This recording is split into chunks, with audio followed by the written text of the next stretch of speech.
Hello, everyone. How are you? I'm Josie Caballero, the host of here. I had double volume going in. I am here as with the Transatlantic Call-In Show with a special episode with Kara. I was like, oh, how do I say your name? Kara from Recovering from Religion. How are you today? And let us know something about Recovering from Religion and our fundraiser that's happening. I am great, and you can call me Kara. About half of my friends call me Kara. Kara is okay too. You're good. You got it right twice. It's fine. But yeah, see, you're starting off on a really strong footing. Uh, but yeah, thank you so much for having me on. I'm super excited to be here.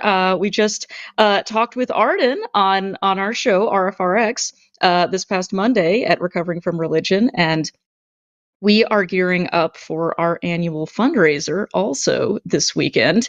But first, for anybody that doesn't know about Recovering from Religion, what we do is we help people who are struggling with issues of doubt and non belief. We offer hope, healing, and support, and we have a variety of services for people, including a 24/7 hotline that people can call or text or chat into.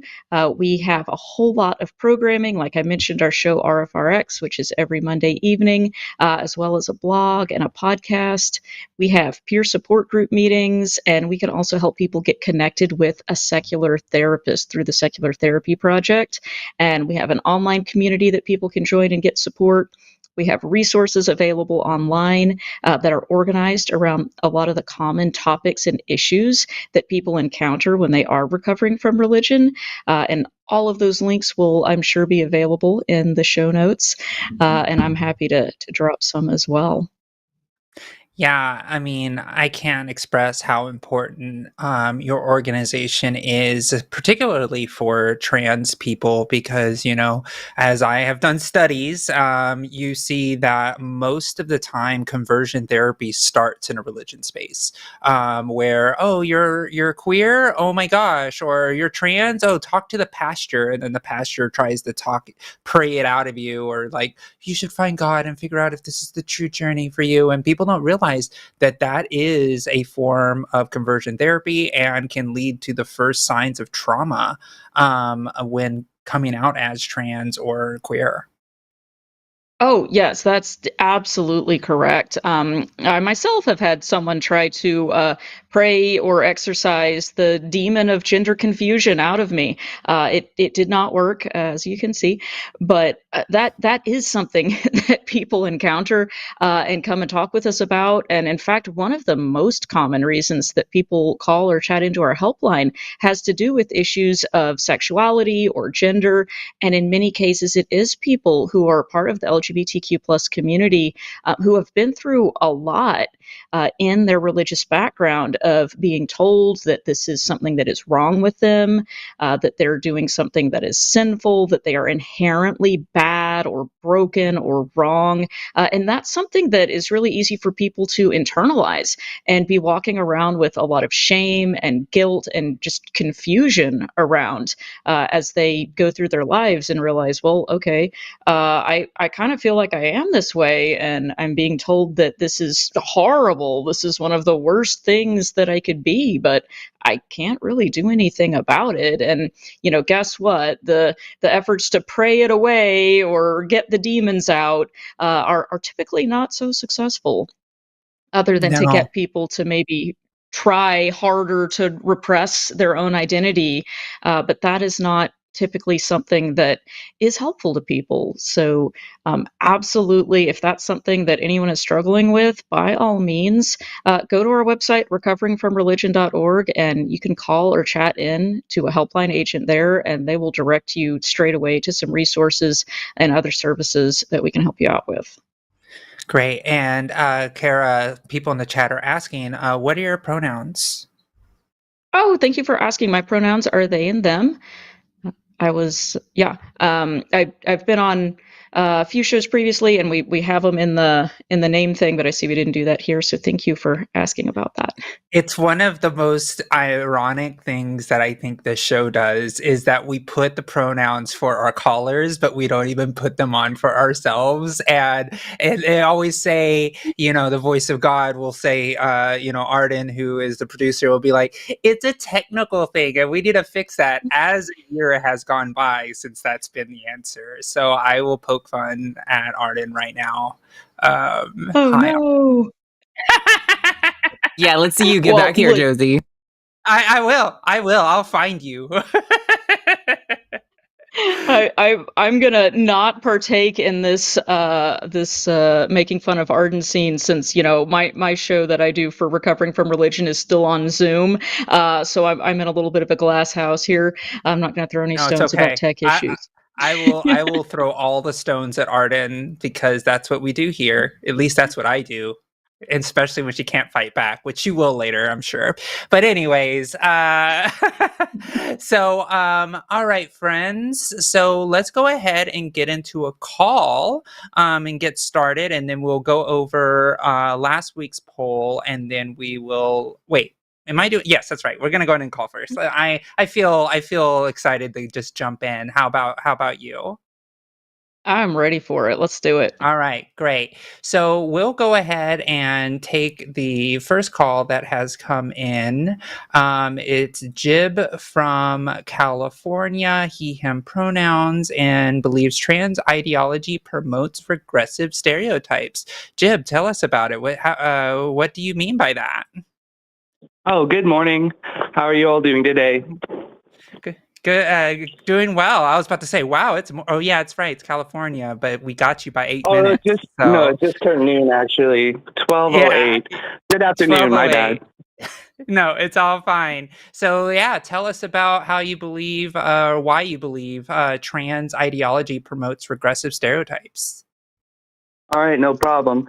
So the thing is, I was a TRA from a trans rights activist from 2015 until 2022, and I was like real deep into it because my brother is actually married to a trans man himself. He's been married for like several years, so I was pretty big about like supporting it and everything.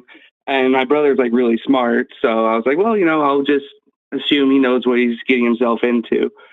But once I started getting into debates as a TRA, I noticed I couldn't really do too much. Like, for example, right? There's like, you have either like the self ID argument, the social argument, or the brain sex argument.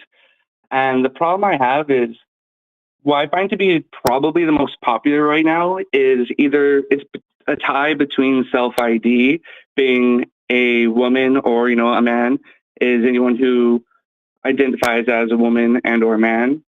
The problem with that is it becomes a circular reasoning fallacy because you're using the same word to describe what you are. And then the reason I find it like regressive as well is I tried looking into the social argument, which is because I behave, dress, act, and think as a woman, therefore I am a woman. I found that one to be possibly worse, honestly, or at least like more sexist, because it assumes to be a man or to be a woman is to be masculine. And that really Sure. sounds to me like some 1950s like rhetoric from Sure. like conservatives. So it feels like Sure. a conservative talking. Oh, sorry. No, go ahead. I just wanted to kind of jump in before we get too many points. So the first point you were talking about was essentially the circular argument, and then you were talking about the regressive stereotypes. So I want to start with the stereotype really quick, and then we can talk about the circular argument.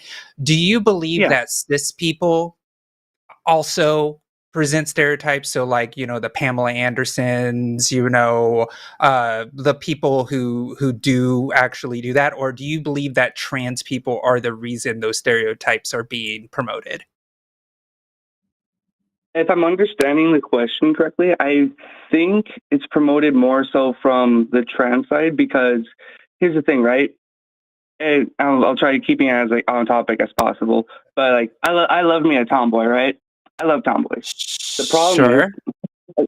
yeah, right. But the problem is like when it comes to like tomboys or femboys, they, they accept the gender they are, but they represent like feminine or they represent masculine. And I think that comes off as more honest to say like, hey, I'm still a Well, man. I just like to like dress this way, behave, think this way.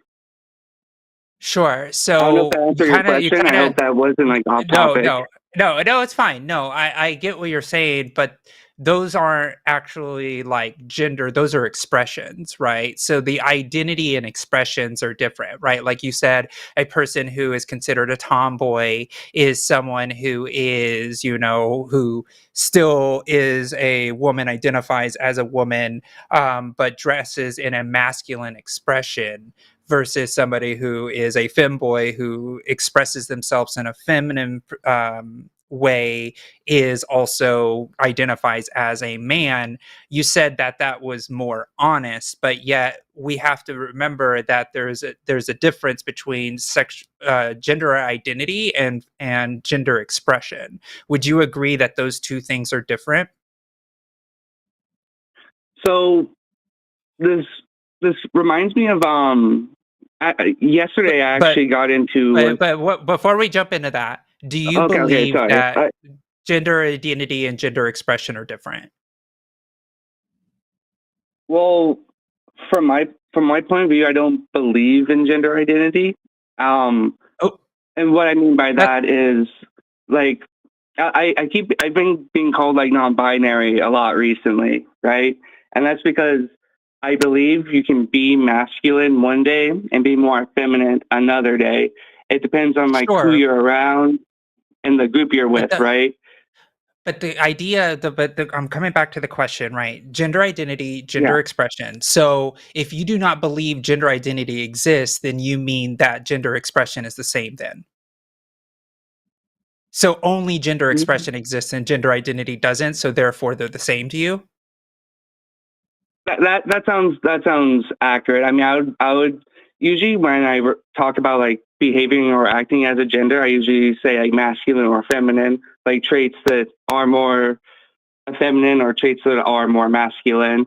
And because of that, recently when I've been getting into these discussions, I've been getting a lot of people call me non-binary because I tell them like, I can be more feminine one day. I can if I wanted to be, but I'm more masculine leaning because I just have preferences to being more masculine. So I find it to be more of a choice instead of So what your so Jim, gender is.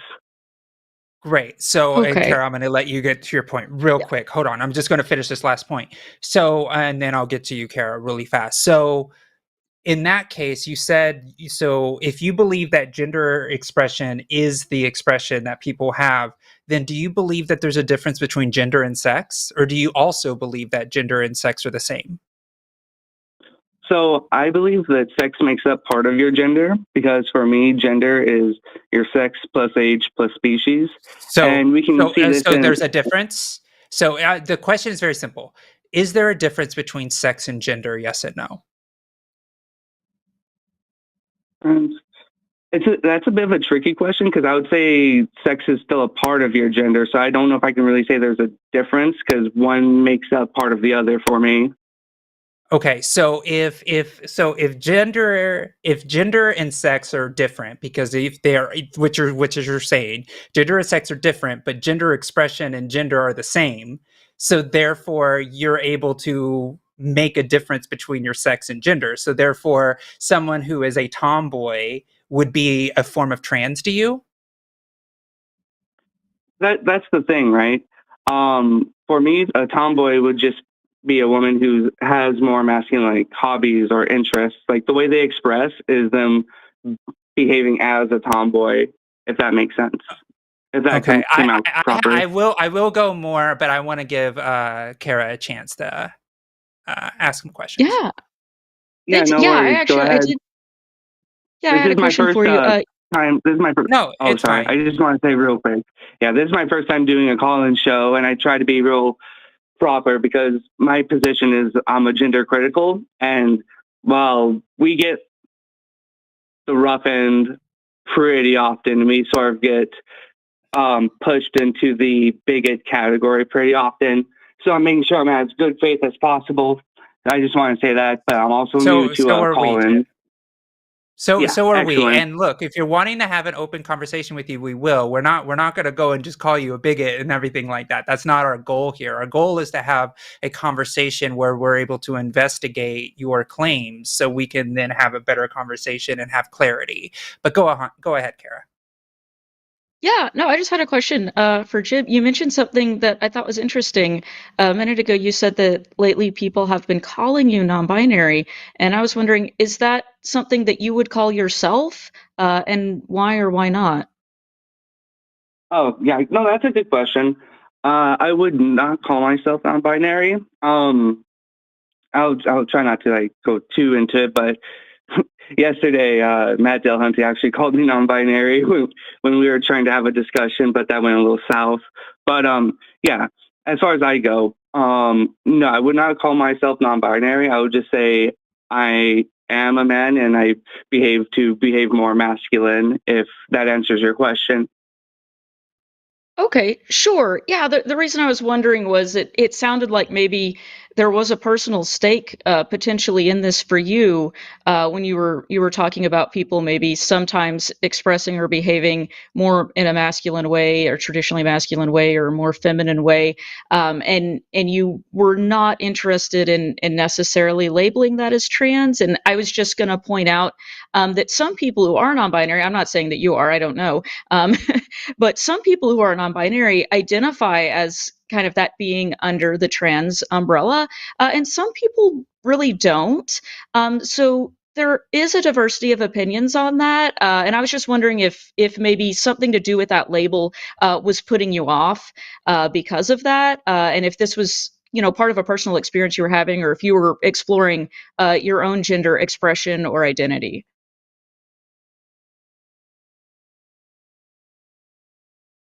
And if you wanted to talk more about the non-binary label at all. Jib, make sure that if you're calling from the browser, you have to wake up your phone. If you wake up your phone, you should be able to talk. Yeah, Are caller, you we still can't. there? There you go. There you Oh, go. there you Okay. go. Yeah, just Oh, make sure sorry. your Yeah, my phone's awake. The phone is browser's on. weird. Yeah, yeah.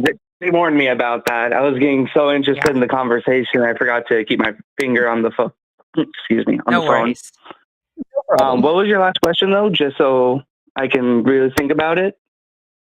Yeah, I get the last part of the question was I was just wondering if this non-binary label that you were talking about is something that you've been thinking about and exploring for yourself, and if you've been thinking about your own gender expression and identity, and if maybe that was a part of this question for you. Oh, okay. The best way I can answer that is I haven't been exploring it because for me, how you express is basically your interpretation of being like masculine or like effeminate, based off of acting a certain way, thinking a certain way, aspects of that. So I did look into being non-binary. I saw that it was under something called the queer umbrella. I had my own issues with that labeling as well, just because. Well, I'm like 30 myself, right? So when I was young, I know like language changes and like adapts over time and all that. But when I was young, it was used as a slur. Like you didn't really call someone like queer unless you're just trying to be fancy for calling them like the F word, to like. Mhm. Yeah. So I find the umbrella like self-deprecating. So I found that to be an issue as well. But I don't want to go like off topic. Sure. No, that's okay. So yeah. I was just gonna say, I don't think that's off topic at all, and you're absolutely right. Some of these terms are loaded for people. I have friends who really enjoy the queer title and term, and they use it proudly, and other people who do say, "Hey, I recall when that was an insult, and people called me that as an insult, and I don't like that word, and I don't want to use that word," and that's perfectly valid. And if you're having that experience, you did mention people calling you non-binary. I mean, I don't like to be called anything by someone if it's not what I want to be calling myself. But I'm hearing you say that, you're wanting to express yourself in certain ways, but you're not really a fan of some of the terms and the labels that people are using. And I just want to affirm that you are allowed to express yourself in whatever way you want to, and you don't have to use a particular term. The non binary police are not going to come make you take that label if you don't want it. And I know other folks who are non-binary that do consider themselves trans, and I know folks who don't, for various different reasons. So don't feel boxed in by the labels if they're not serving you. You don't have to use that particular one. Yeah. And Jib, I wanna kind of, I've been playing around with this metaphor. I've talked about it a little bit on the show, or analogy really, and about language, right? You said about language, and in the way language works, it's a descriptor, right? We use language in description, and I think a lot of times when we have conversations, like you said, you're a TRA, or you were a TRA, you're gender critical, and those are all labels that we use in words that people use in community. It kind of becomes jargon. So I kind of want to think about it this way. Like if you look at a computer, right, like a desktop computer, a person would say, "Oh, that's a computer." You use the computer to get onto the internet and run programs and things like that. But if you were like, "Oh, I want to know more about the computer," then you can break the computer down into its components: a circuit board, a sound card, motherboard. Then you can even break it down even more and say, okay, on the motherboard there are circuits, there's resistors, there's transistors, there's silicone components versus like different metals and everything like that. And when you have different conversations and you engage with different people at different levels, it's good to have explanations. So to put an analogous statement, a person, a human, and all of their, like you say, "Oh, that woman over there," or "that person over there, that person can run, they can jump, they are good at soccer or whatever, they're good at math," and it's like the computer. But then you can break down the person into its individual components, right? Which is like sexual orientation, the sex that they were assigned at birth, their gender identity, their gender expression, how many people they prefer to have in relationship configurations from 0 to many. And then you can even go even further and say, okay, this person's sex, it breaks down to these, like broader shoulders, or having born with a vagina or a penis, and all of these different types of things. So when you have conversations about humanity, it's important to realize that we are talking about the deeper levels that you go, the more detailed words you need to explain an individual component. So when we talk about like woman, or let's say trans, like trans means that's like for me as a trans woman, I was assigned sex at birth, but I identify as a woman, so therefore I am a trans woman. The word trans just helps me be descriptive of the fact that my gender identity is not the same as my sex assigned at birth. And if I want to break it down even more, I can say I'm a feminine trans woman, meaning that I express as a feminine person. So therefore it accurately defines who I am, and I use those labels when necessary. So when we have conversations about transness, or you're having deeper conversations about gender and gender identity, when you're having normal conversations in the public, it usually doesn't come up.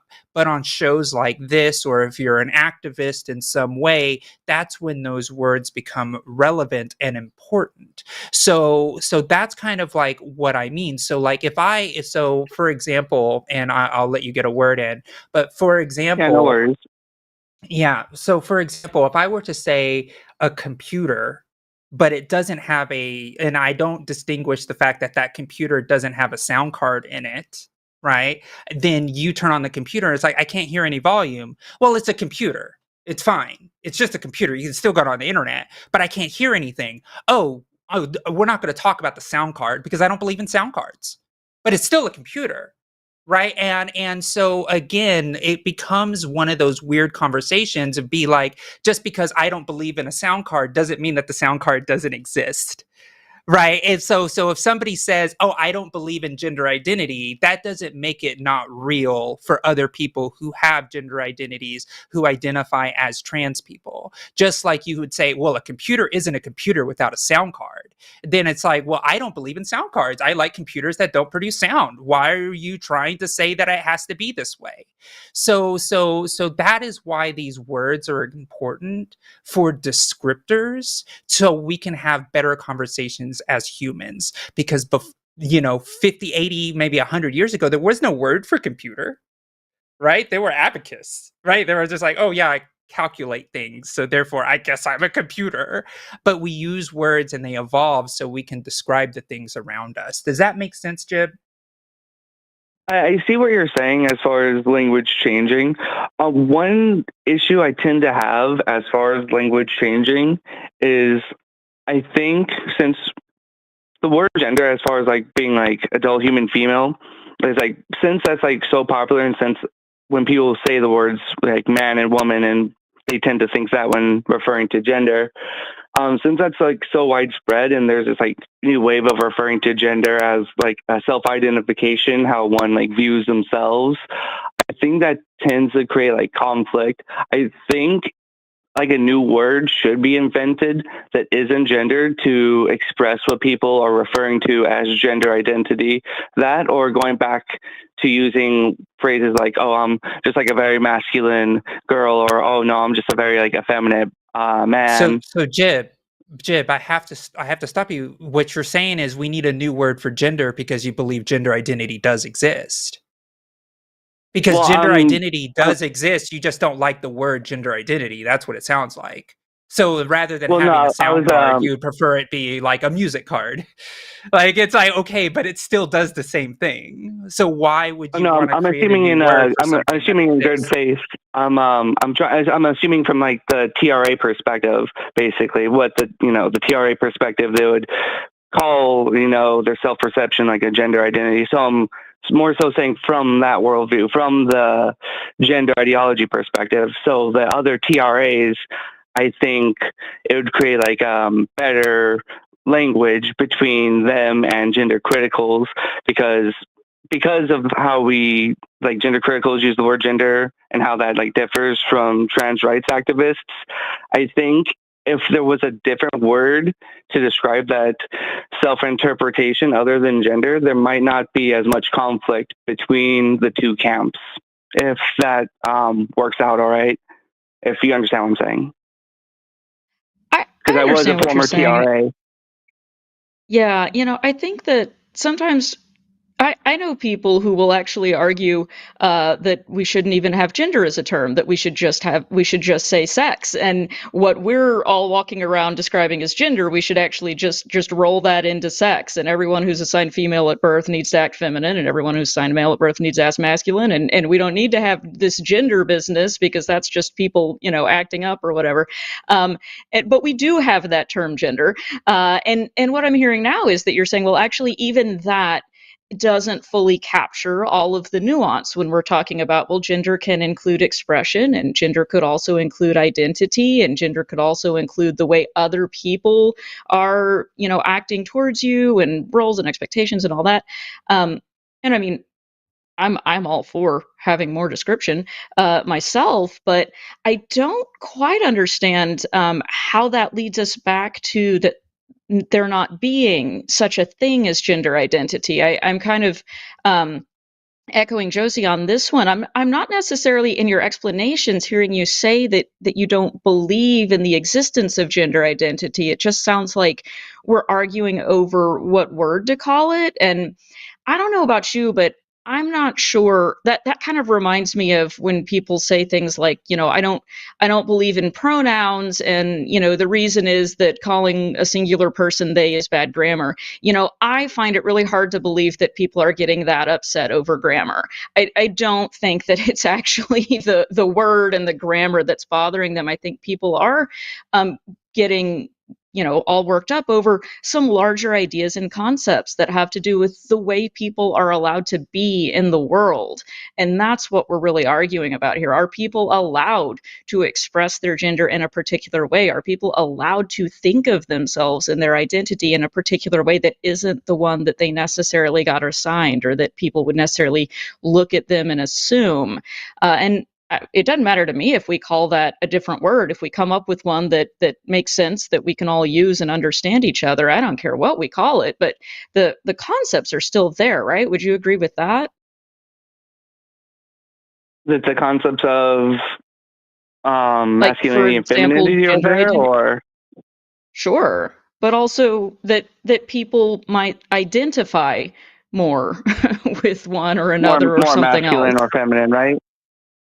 or Well, not something not the else. expressions, not the expressions, just woman, man, Mm-mm. and person, right? Like that's really what Right. it comes down to.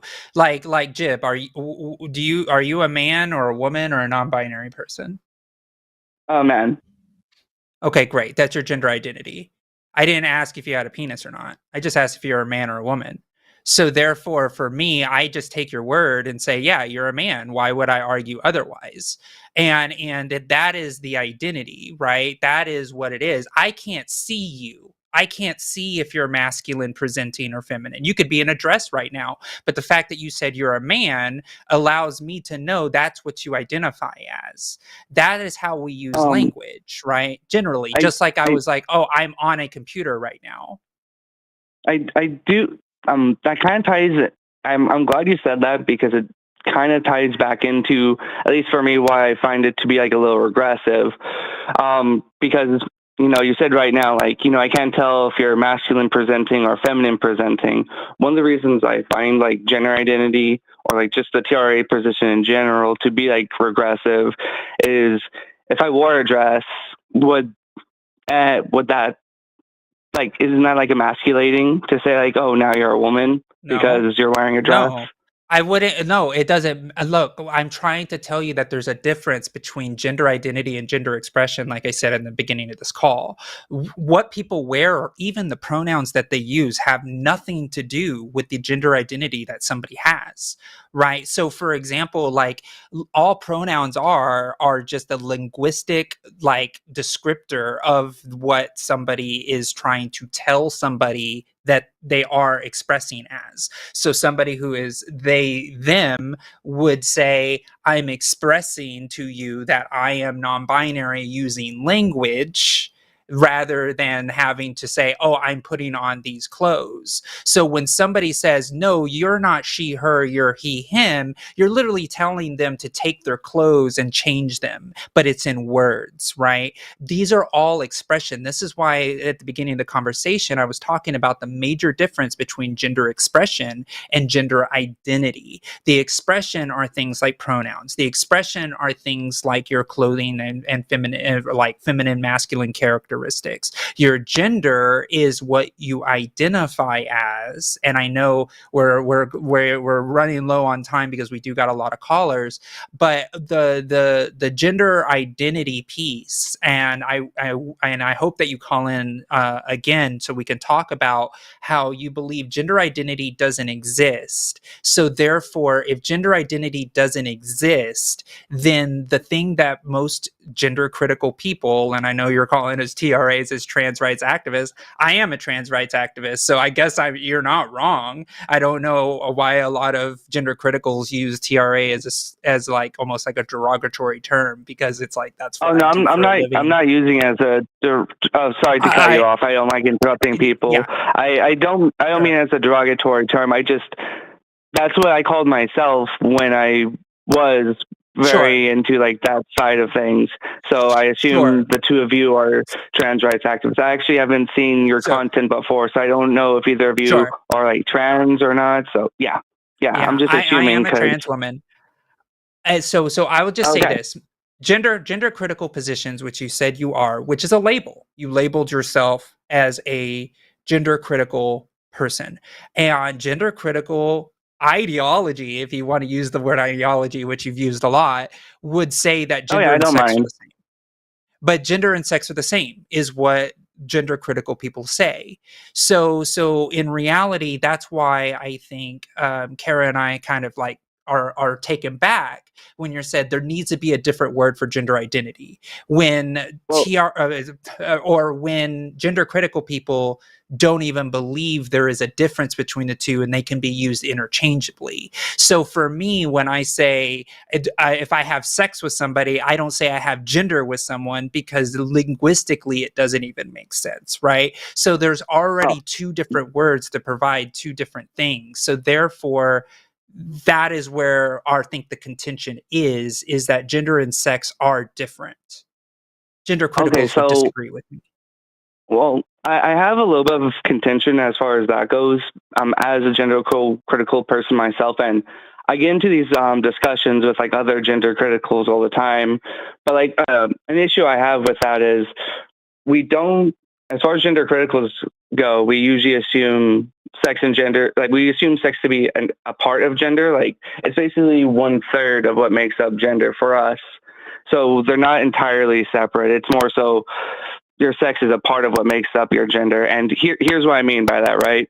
Like a boy eventually like becomes a man, but there's a difference between the words boy and man. Like a boy would be an underaged, like um, human male, while a man would be a human male who's like an adult. And then we could also like, so that's like the age aspect, right? That makes up like gender for me. But the And then, reason, but the thing is that with that, even with that definition, you're conflating sex and gender. well, no, it's because I'm not saying they're the same thing. Because your gender is just basically saying it's a So is combination of male like and two male separate things is together. is male equal to man or boy?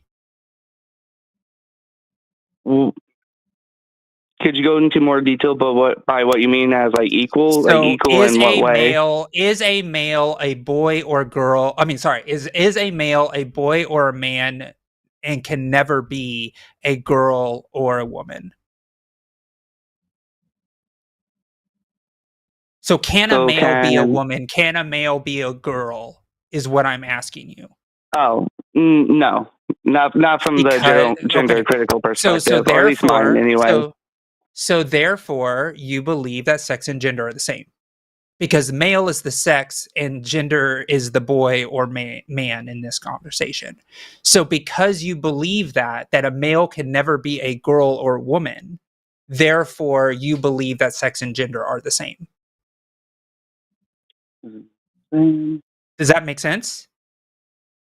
I, Because I I see, believe I see where I you're believe saying. I see what you're saying as as far a as them. person as a person who was born a male, I am a woman, so therefore I'm a trans woman. Right. So there is correlation. There's basically like an intersection between like your sex and your gender, as far as like how I interpret it anyway. And like what I was going for, as far as going for like the boy to man thing. The reason I also put the word like species in there is because we wouldn't call a bull a man because they're not human, and a human isn't like a bull vine. So we wouldn't call an adult male But a bull, that's right? completely different. We're talking about humans because we're talking Yeah, about gender and sex when it relates to human people. right. Right? So that's what we're talking about. And I believe that a male can be a woman or a girl because I believe that sex and gender are separate. So my sentence of some women have penises and some don't makes sense to me because of the fact that I believe there's a difference between sex and gender. And let me add on to that I'll go too. on. Like you mentioned, Jib, that in the kind of framing of it that you were thinking of now, that sex makes up, I think you said 1/3 of your gender. That Correct. would suggest to me that 2/3 of gender is determined by something else in this model, which would suggest that if someone's sex was male, that doesn't necessarily mean that their gender was going to be that they're a man. Um, if that's only 1/3 of the equation, what's the other 2/3 in this model? Oh yeah, no worries. From my perspective, the other 2/3, so it's sex, age, and species. So I tried mentioning like a bull earlier. You know, and a bull would basically be an adult bovine male, and then we have cows. Cows are like adult female bovine. So we do have like we could be like kind of in the air about it, but you could say there's like as far as like in humans, there's still like only the two genders, but like you can also say that there's other gendered language for like other species as well. Not for every species. We don't use gendered language for every So species. The first one that Wait, comes wait to a minute, mind wait a is minute. still You like said there's only you said there's only two genders for humans. That's not accurate. There are a lot more than two genders for humans, as far as humans experience them. But what if we just assume that we're talking about humans? We could talk about yeah, bovine gender on another show or something like that. But what you're saying is if we're talking about, let's say, adult humans, that yeah, 100% of their gender is determined by their sex. yes, and as long as they became yeah. adults, they would grow into men. As far as like my So perspective goes. So, Jeb, I wish we started with this part of the conversation, but we're going to have to move on to a different caller. And Oh, it's no not, I worries. want you to call in again. I want you to call in again. And if you could, in the next call that you do call in again, because I'm not going to be on until later this month, but we have an incredible host on this show. I think end of the month, Thursday is when I'm on again. But I want you to start the conversation with you want to have a discussion about the difference between sex and gender. I think if we start the conversation there, we're going to be able to get a lot more investigation about what that actually means, because this is where the disconnect is happening in this conversation. Is if you don't believe that there's a difference between sex and gender, I know you said it's like 1/3, but definitionally, with the logical statement that I said, is that you believe that a male can never be a woman or a girl, so therefore you believe that sex and gender are the same, and that's what determines your gender. And you've said that a couple times, so therefore you may like to think that you don't think they're exactly the same. They are exactly the same in your mind, and that's why we're at an impasse, and that's why the conversation's kind of like unraveling a lot, because we are starting from two fundamentally different places when we're taking a look at the statements themselves.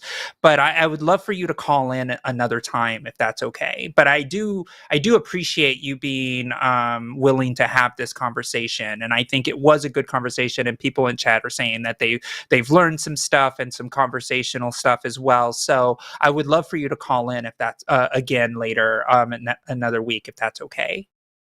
When's the next time that you're airing? Myself, I'm gonna be on. It will be on the Every 29th Thursday at 2, of this though. month. Every Thursday at Yes, every 2. Thursday at 2. Personally, I'll be on the 29th. But All right, yes, next that next works for Thursday me at because 2. that's when I'm off. Yeah, yeah. So perfect. So next Thursday at 2 and every Thursday at 2 Central Time. I know you're Pacific, so Central Time. So that would be noon your time. All right. There's a good chance I'll end up calling in next Thursday. This Sure. call is pretty wholesome. I would say this call like went by well. It's unfortunate because a good chunk of the time when I see TRAs interact with gender criticals, it just turns into mudslinging, and that's Yeah, irritating because I care a it lot is. about like what makes sense and truth and all that. So being able to have like a honest discourse without like name calling or whatever is nice. Yeah, I absolutely. All right. agree. We prefer Yeah. that. Yeah, we do. We do. So, well, have a great rest of your week, and we will hopefully hear again from you next Thursday, next week. All All right, right. There's a great. good Thank chance you. I'll call in next Thursday. Have a good one. Peace. Awesome. All right. Bye. Thanks. Okay. I feel like that was a good call. I know there's still like, the TRA thing. It makes my heart like, "Ugh," because it's like one of those things which isn't bad. Like, it's just like, it's just a trans right activist. It's just that there's people in the gender critical movement have put so much fire in those words. Like it Mhm. is kind of like like it's not a bad thing. So yeah, it's just No. really interesting how gender critical people hate labels, but they love labels. Right, and I think we spent a lot of time on that call just talking about labels and going over, well, if this word was called a different word, then, that would be better, and that's great. I'm all for, splitting hairs over what do we call things. Words are important. They do matter. It is important how we use them, and it's important that we be accurate and that we understand one another. But I don't think that's really the point. I think we can get so distracted by arguing over the words instead of talking about the issues and what's the point that we're trying to make and how are we treating other people, and that ought to be our focus, and we did kind of get more into that as we went along, so I think that was Yeah, good. absolutely. Absolutely. Great. So let's jump into last week's poll, and then we'll get into this week's poll. So, should the result of an autism screening have an impact on access to gender affirming care? And no surprise, 92% said no, with 8% saying yes. Do you have any thoughts about this? uh, I think that's an interesting question to ask, and this is a topic I'm really glad to see that the majority of people said no. This is a topic that I find a little bit troublesome, given that there seems to be this idea going around after some studies have found, perhaps some slight correlation between people with autism or people who are autistic, perhaps being ever so slightly, more likely to not identify with the gender they were assigned at birth, and I think that's an interesting finding. Like from a sociological perspective, a psychological perspective, I find that fascinating. I think that's really interesting. Would love to learn more about it. But the problem is that we see people now trying to pathologize someone's gender identity. And I find that whole line of reasoning where if it's like, well, if someone has an autism screening and it turns out they have autism, and then they're also questioning their gender, that's just related to the autism. The gender identity part isn't real. We don't need to worry about that. And I find that very troubling that we would discount someone's experience on the basis of some other label that we've given them about their neurotype. And it to my mind ends up kind of pathologizing both of them when we don't need to be pathologizing either one of these things. So that's my take on that. How about you? Yeah. I agree 100%. I think this question comes from the fact that autism is a big hot topic with the current health secretary RFK, and these mechanisms only lead to more discrimination in their own sick, perverted ways. So yeah, I think that it's an important question to ask, and it's good to know that our community thinks that it has nothing to do with gender affirming care. So yeah, thank you for your thoughts on that. Let's move on to the question this week. Great. Have you dealt with religious trauma? Yes, I'm trans. No, I'm trans. Yes, I'm cis. No, I'm cis. So make sure you answer this question in the chat, everyone. And then we will discuss it after our next call. So we'll go from there, and then we'll discuss it after the next call. So we'll go into the next call now. Great. So let's see. Let's go with since you are here, let's go ahead and go with Sam from California, who wants to talk about that they are struggling with religious guilt due to their queer identity. So yes, Sam, go ahead. Talk about it. Let us know. Hi. Thank- oh, Yes. sorry. I appreciate Yes. you guys taking my call. This is something that I've struggled with, and I have a hard time speaking about it to other people because I don't want to offend their beliefs. But long story short, grew up Jehovah's Witness. My mom went through a million religions in her lifetime, growing up as a Catholic in her family. My brother, totally agnostic. And just recently, my mom completely let go of religion and without guilt.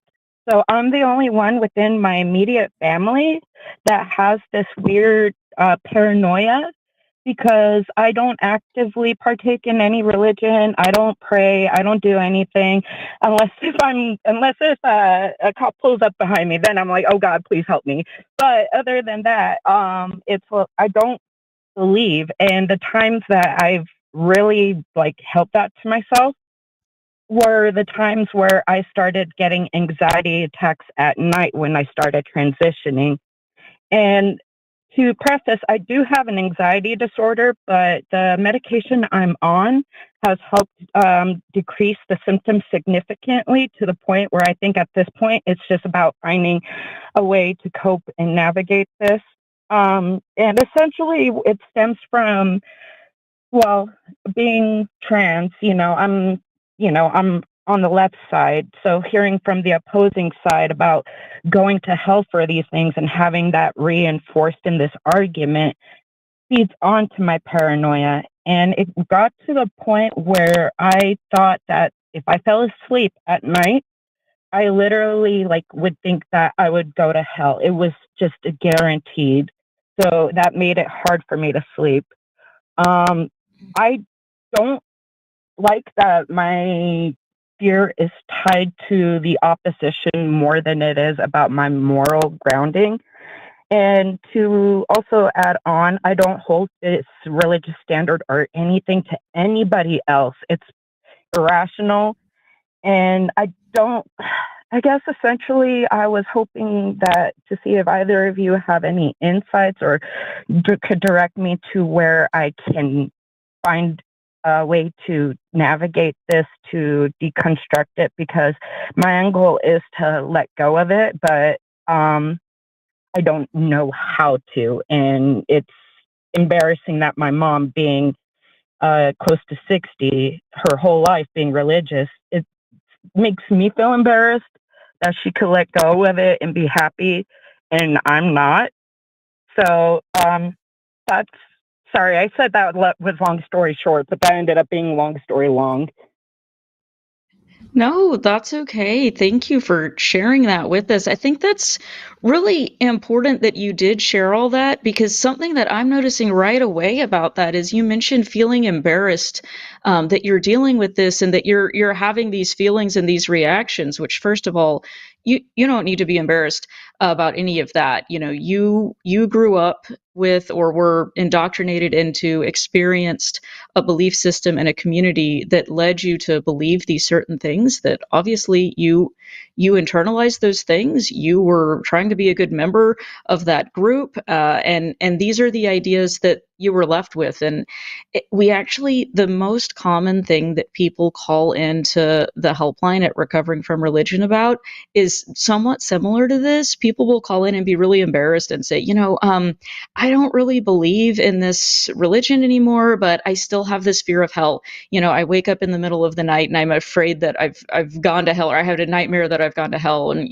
I'm so worried about it. I'm afraid all the time, even though I don't believe it anymore. But why am I still having these feelings? And a lot of times people kind of think, oh, this is silly. I'm kind of embarrassed. I should be able to not feel this way. But I mean, the fact of the matter is, that is the number one thing that people contact us about. It's a lot more common, I think, than most people realize, because what we think in our heads is not necessarily what we're feeling inside of our bodies. And we can't always control that. And that's nothing to be embarrassed about. But there are things that you can do. There is support available. I'm going to drop a couple of links here, but you mentioned dealing with some other things like anxiety. And I don't know if you have a mental health care professional that you see, but something that we can do at Recovering from Religion is we refer people to the Secular Therapy Project, where you can find a mental health care professional that is licensed in the county, the country or the state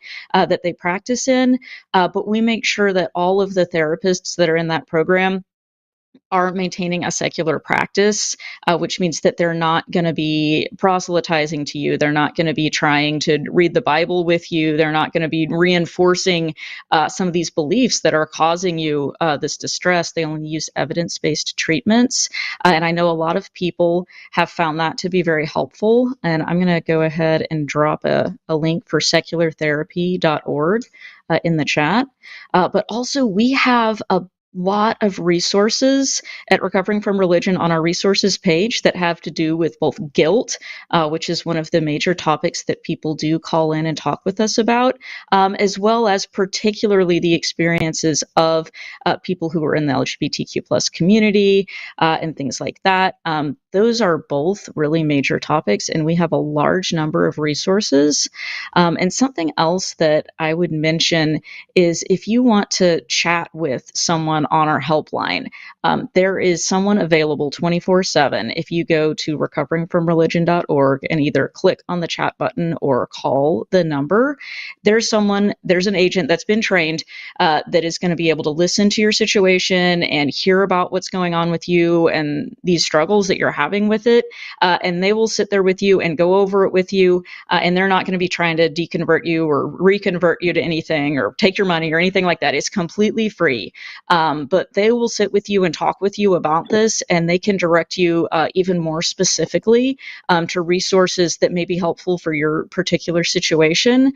And sometimes it's just really nice to be able to talk with somebody about it and not be sitting at home feeling like, oh, I'm really embarrassed. Why am I having these feelings? I don't know why I'm feeling this way. I'm probably the only person.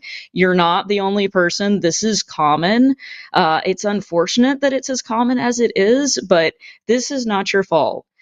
So please don't feel like you need to be embarrassed about it. I am so glad that you called because this is a great way for other people who may be feeling the same way to realize, oh, hey, there's somebody else that's also feeling this way. It's not just me. And that can be really affirming for them too. So please do avail yourself of those resources. This is what they're there for. And you are not by any means the only person that's having this issue. Is that helpful at all? Oh, yeah, completely. I try to make it a habit of covering my mouth when somebody's talking so that way I'm not interrupting and taking the information that's being said. Wow. All I can really say is that I wish that I had known about this sooner. Not because I just recently came across the line along my YouTube algorithm, so I'm pretty new with that. So I wish that I would have found that somewhere online earlier because I am going to be 32. So that's where some of the embarrassment stems from is the feeling like that I'm this old and I should have well, not old, but I'm old enough where I feel like I should make a decision, not because anybody's telling me, but I feel like it's like, how do I say? Just basically, I think a part of it is stemming from my age, but I really do hope that if there is other people struggling with this, that they're listening, because yeah, I thought it was mostly to myself, and I wasn't sure, like I mentioned earlier, I wasn't sure how to navigate it, and I do have a mental health support system. I just haven't been able to make an appointment with my therapist. I'm not trying to call in as in for therapy, but No, it's fine. I just wanted to make sure that I had a direction to go for. And honestly, I don't really know if I have much to add on to the topic of this call. No, it's So fine. I'd like to hear if there's any. Oh, sorry.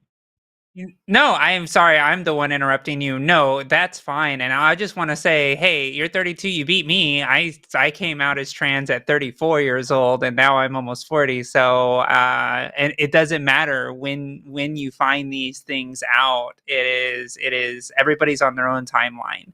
I know people who have been trans since they were 3, and I know some folks that actually transitioned in their 80s. So yeah, there is no wrong time. It is just the right time when it's for you. So yeah, don't feel bad, because there's so many people that you will see in your own circle that see as like, wow, Sam did this? That's so great. Because when I came out, a lot of people called me up and was like, hey, I think I'm having the same feelings. And I'm like, yeah, let's talk. Let's and it was also very helpful, because yeah, we're all going through it in some way, somehow. And yeah, just be happy that you're at this point. I really appreciate hearing that, because now that you mention it, I did have a couple of friends actually come forward and ask me questions and told me how they were feeling and how they kind of wanted to change how they represent themselves, but they weren't ready to change, like to come out of the closet. I've Yeah. actually been transitioning for 7 years at this point. It's just been Oh, a great. struggle with that paranoia throughout, in and out. Um, Mm-hmm. Mhm. so when I saw kind of like the topic of this call, I really wanted to take advantage of the opportunity, because, like I mentioned, I wasn't sure where to go. But as soon as I'm off this call, I'm going straight to that website and getting everything Yay. bookmarked, getting everything, all the resources and all of that. But Awesome. that being said, I really don't want to take up your guys' time for other callers, and I'm like melting in my car right now. Oh, yeah. So I wanted to say thank you guys so much. I appreciate it, like from the bottom of my heart. Yeah. Well, Well, thank you have a so much wonderful for calling day. in. Yeah. Yeah. Thank you. Well, Sam, have a Thank wonderful you. day and good luck, and use those resources. It's exciting. I All right. promise Bye I bye. will. All Bye right. bye. Have a Yeah. good Take care. Oh, I cut too soon. You see that, everybody? You see how important these resources are. So you just saw it in real time. So if you have extra coins on you, make sure you donate them to Recovering from Religion, so these resources continue to flow in to this important organization that support people that are dealing with this trauma. And like we said at the top of the show, queer people utilize these resources a lot, because just our existence is against God, Mhm. for some of these religious organizations. So just, if you can do it, make sure you click those links and donate. Yeah, and something else I'll mention too is Sam mentioned another point that we actually hear from quite a number of people, which is, oh man, I wish I had known about these resources earlier. This would have really helped me out earlier on in my journey. Well, guess what? Something that we have found is that being able to help other people get through the same struggle, or a similar struggle that you went through, can also be a source of healing for folks. And this is a great reason to volunteer. We are a volunteer based organization. Our helpline agents are volunteers. Our online support group moderators or hosts are volunteers. There are roles people can do, or even if you feel like, man, I made it through my journey, maybe it would have been easier if I had these resources available to me, but here I am now. Or I'm still going through my journey, but I really want to be able to help other people too, and extend a hand down and help pull other people up with me. Come volunteer with us. We're always looking for more volunteers, and you can just go to the recoveringfromreligion.org webpage and click on the volunteer tab to learn about how to do that and fill out an application. So that's another way that you can get involved and help out too. Super amazing. And also at 5 p.m. Central Time, Matt is going to do a pre-show for Recovering from Religion fundraising as well. So the fun will not stop. It just keeps on rolling. Actually, So on we that got note, to, if I can really yes, quick, yes. this show is going to actually redirect over there. So if you want to check it out, just hang out in the chat. As soon as we click end show on Oh, this one, it'll automatically dump you guys all over there. Even if we're a little before 5, you can then set the notification there or whatever you need to do. Oh, wow. Look at that. Just one-stop shop. I like that. So let's go into the results of our poll. We just had a little over 200 votes, and in our in our poll that we have on the chat. And 31% of the trans people that answered said yes, they have some form of religious trauma. Spoiler, I'm one of those people. And then and on the cis side, 23% of people said that they are suffering from some form of religious trauma as well. So you can see it deeply affects our community, which if you combine the two, it's actually more than 50%. So it's a very valuable resource, and why we need to continue to support organizations like this. So I'm guessing, I'm just going to go ahead and assume, Kara, where do you land on this? If you don't have to answer, obviously, Oh, we're talking about trauma. yeah. No, absolutely. Yes, I would certainly say that I experienced religious trauma, and that's one of the reasons that I enjoy volunteering so much at Recovering from Religion, because that's something that I definitely went through.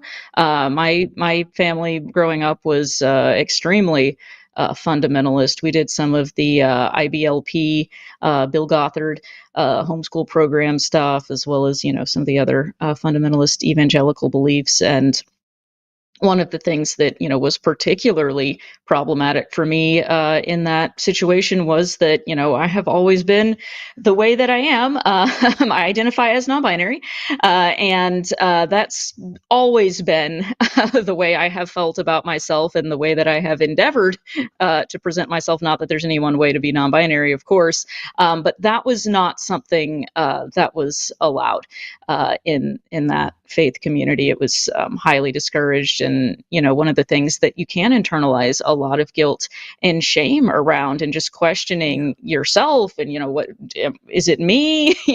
What's going on here? They're telling me one thing, and this is not matching my experience. And it took a long time for me to decide, it's not me, it's this belief system that is really problematic here. And I was an adult too, kind of like the last caller was mentioning, before I was really able to offload that. And even still to this day, sometimes I'll be thinking about something or having a conversation with someone, and I realize, wow, I just made a statement or had a thought or a feeling that is coming out of this belief system that I don't believe anymore, but it's still in here rattling around, and bringing up feelings or assumptions and things that I haven't fully deconstructed yet. And so it's a long process. I don't know if you're ever done with it. But Yeah. yes, that was a long-winded way of saying yes to the poll question. No, And thank you and for yes, I do sharing. identify as trans non-binary. Yeah, awesome. Well, thank you so much for sharing that. And we Yeah. have another caller that wants to talk about some of these topics that we're talking about now. Emma Grace, she, it wants to talk about that the only places to be themselves are progressive church. So yeah, Emma Grace, tell us about it. Hello. Hello. So I have really enjoyed all this information that Cara is sharing. I was wondering what advice you might have for someone who's only like non-private spaces they can authentically express themselves are basically like a quote unquote progressive church and a once a year pride event. My spouse and I are both have genders yeeted into the void and are non-binary, I guess. And we're members of a very quote unquote progressive church that's about as progressive insofar as I guess capitalism will allow. But they are very affirming of and protective of the LGBT community and of non-traditional families and all sorts of things. And it's organizationally and ironically one of the only safe spaces my spouse in particular can express herself as more femme. They have gender neutral bathrooms that are also accessible, which is super important. And they can wear skirts and dresses But I'm in the stick, so I can wear all the button-ups and like overalls that I want to, and no one really bats much of an eye because of white systemic patriarchy being the normalized ideal. But I also have time to do and capacity to do movement work in queer and leftist spaces, but my spouse doesn't. And so it's dangerous for this person that I love dearly to dress the way she wants once she sets foot outside our apartment. And we've really only attended this church, honestly, in person at this point a handful of times since we've left the cross-cultural mission field a couple years ago. But it's one of those things that's becoming difficult simultaneously for both of us as we've left Christianity to keep showing up, because it's like we get this shot of gender euphoria amongst community when we show up and we can hang out, but then knowing we have to chase it with something that leaves a really bad taste, like praise and worship and the icky stuff. So I'm wondering what advice you have for finding what's not just like hiding in somebody's house to have gender expression that leads to gender euphoria. Yeah. Yeah. Thank you so much. Kara, do you want to go first? Go ahead. Yeah, sure. Yeah, that's a really kind of complex situation you're describing there. And, I appreciate that you brought that up because, a lot of people's situations are complex and it's difficult to navigate. And I would start by saying I'm really glad that you were able to find a space where you are able to experience that gender euphoria, and that you and others around you feel comfortable going to. If it's a place that you're feeling safe and supported in, I think that's wonderful. I would never tell someone, you need to stop attending any religious services or places of worship if they're serving you well and they're not harming you. Then by all means do what is serving you. But it does sound like it's maybe a little bit of both in this case, where it's a place where you can go and feel safe in one way, but it's also kind of bringing up bad memories and negative feelings of past experiences. Have you talked at all with the leadership at this organization about this? As far as like, if there are things that are making you uncomfortable or less comfortable?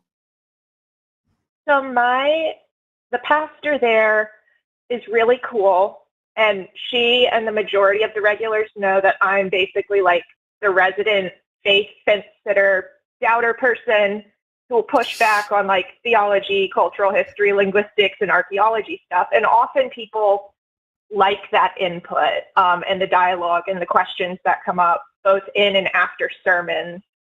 But there is a certain extent that it can go to before some of the other congregation members in particular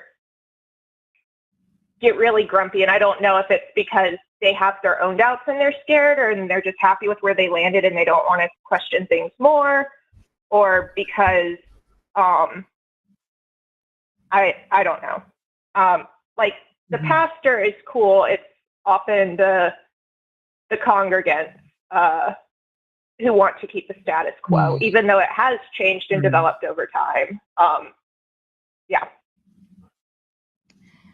Okay. Yeah, that does sound tough where it's, there's some parts about it that are working for you and others that aren't. Would you say that that your main concern is you're looking for additional spaces that you can go that you're going to feel safe and welcome in?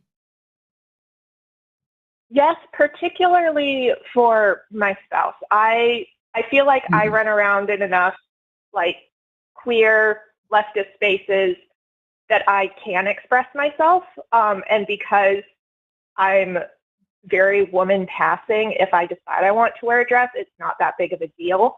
But it is dangerous for this person that I love to like even leave the apartment. We have to like wear dresses like underpants or change in the bathroom. And it's not, and I've had a couple of conversations with some people who are a bit more housing secure than we are and more privileged than we are, thinking we're overreacting. but I was actually like, I work at a clinic. I volunteer at a clinic that provides HRT to people. And there was like an active pew pew threat there last week. And so it's like, because of the HRT stuff, and providing healthcare to people who are like us. And so it's not this over exaggeration of concern for her to ever leave the house wearing what she wants. Yeah, I'm so sorry that is happening. And yes, you are right to know your community and know what is safe, and don't ever let other people convince you otherwise until you have material evidence that it is so. You know, I will say this first. This is something I really deeply always recommend is, you know, especially right now, Pride is coming up. And when Pride is coming up, especially in areas that is, or in rural areas, it's easier to find when events show up. So when events pop up. So one of the things that I would strategize is try to find a Pride event that is reasonably close to where you can go, where you can actually travel to, and go to those events, and then start building community. Start asking folks, hey, do you live around here? Like, hey, do you want to have game night? Like, sometimes the safe space is your home, right? Sometimes the safe space is somebody else's home where you can play board games or do whatever or hang out and that type of stuff, especially when there's limited number of people. And one of the things that you also can find at those type of events are who are the organizations putting them on, right? Sometimes they're local queer centers, local pride centers, local, LGBTQIA plus centers. Sometimes there's like trans health groups that are there that are helping sponsor the events. And that's usually a good way to kind of connect locally with folks that are doing things, because that's kind of like the one shot that some of these rural areas have to be able to do these things. So I would definitely start there. And then secondly, I would try to reach out like to the closest nearest city or large town. I know I was born and raised in rural Texas, so sometimes the large town next door may have something, but right, like maybe there is a LGBTQ center sometimes, and you know, there are clubs that are even politically oriented. They're like that exists as well, like your LGBTQI dim club, whatever. You know, there's different organizations that have different groups of folks, and once you're able to start building that network of other queer and like-minded people, you can kind of be like, hey, where do you hang out?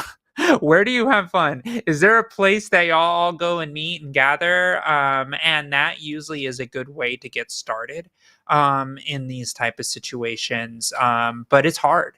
Especially right now, like at the top of this show, we were talking about how walking out your front door is an act of defiance sometimes, right? And it sucks and it's hard. I literally say that because it is. And so if you're not safe doing that, that's why I say those things, right? Because it is not easy and it's hard, and I want you to be safe.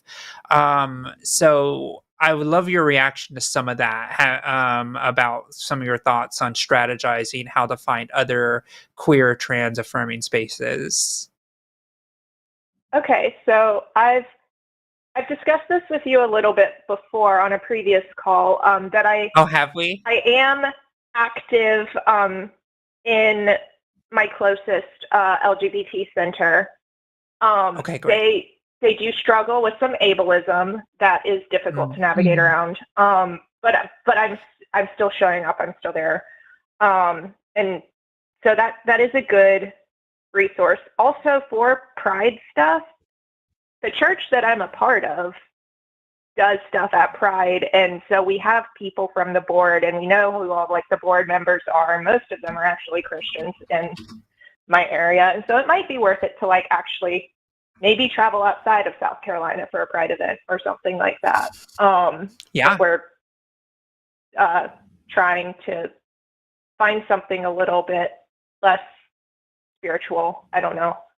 But I do I do like the strategies, and it's not that far off kind of from what I've already been thinking and from what my spouse has been thinking, but I will still also relay that to her, because kind of calling on her behalf as well. I do know last time we talked, we ended up kind of in the same place of there's not always a ton you can do when you're already doing all you can. But I did, and I had called in before, like as a queer doula, looking for how to find people in red states who are lactation consultants. And I did actually last week, all these months later, just by luck and by accident, find someone that I can refer clients to. So it's probably going to be one of those things that just happens when it happens, hopefully in June, because it is Pride, like you were saying, right? Yeah, absolutely. It's a great opportunity to jump on it. But go on, Kara. Yeah, I was just gonna say, let me lay some more resources on you, since that's what I'm doing today on this program. But if you or your spouse are looking for something to do on Sunday other than go to church, every third Sunday of the month, I believe, we have our LGBTQ plus support group, which is virtual at Recovering from Religion, and you would be more than welcome to join that. I'm dropping the link. You can find our support groups just by going to the main Recovering from Religion page and clicking on the support group calendar.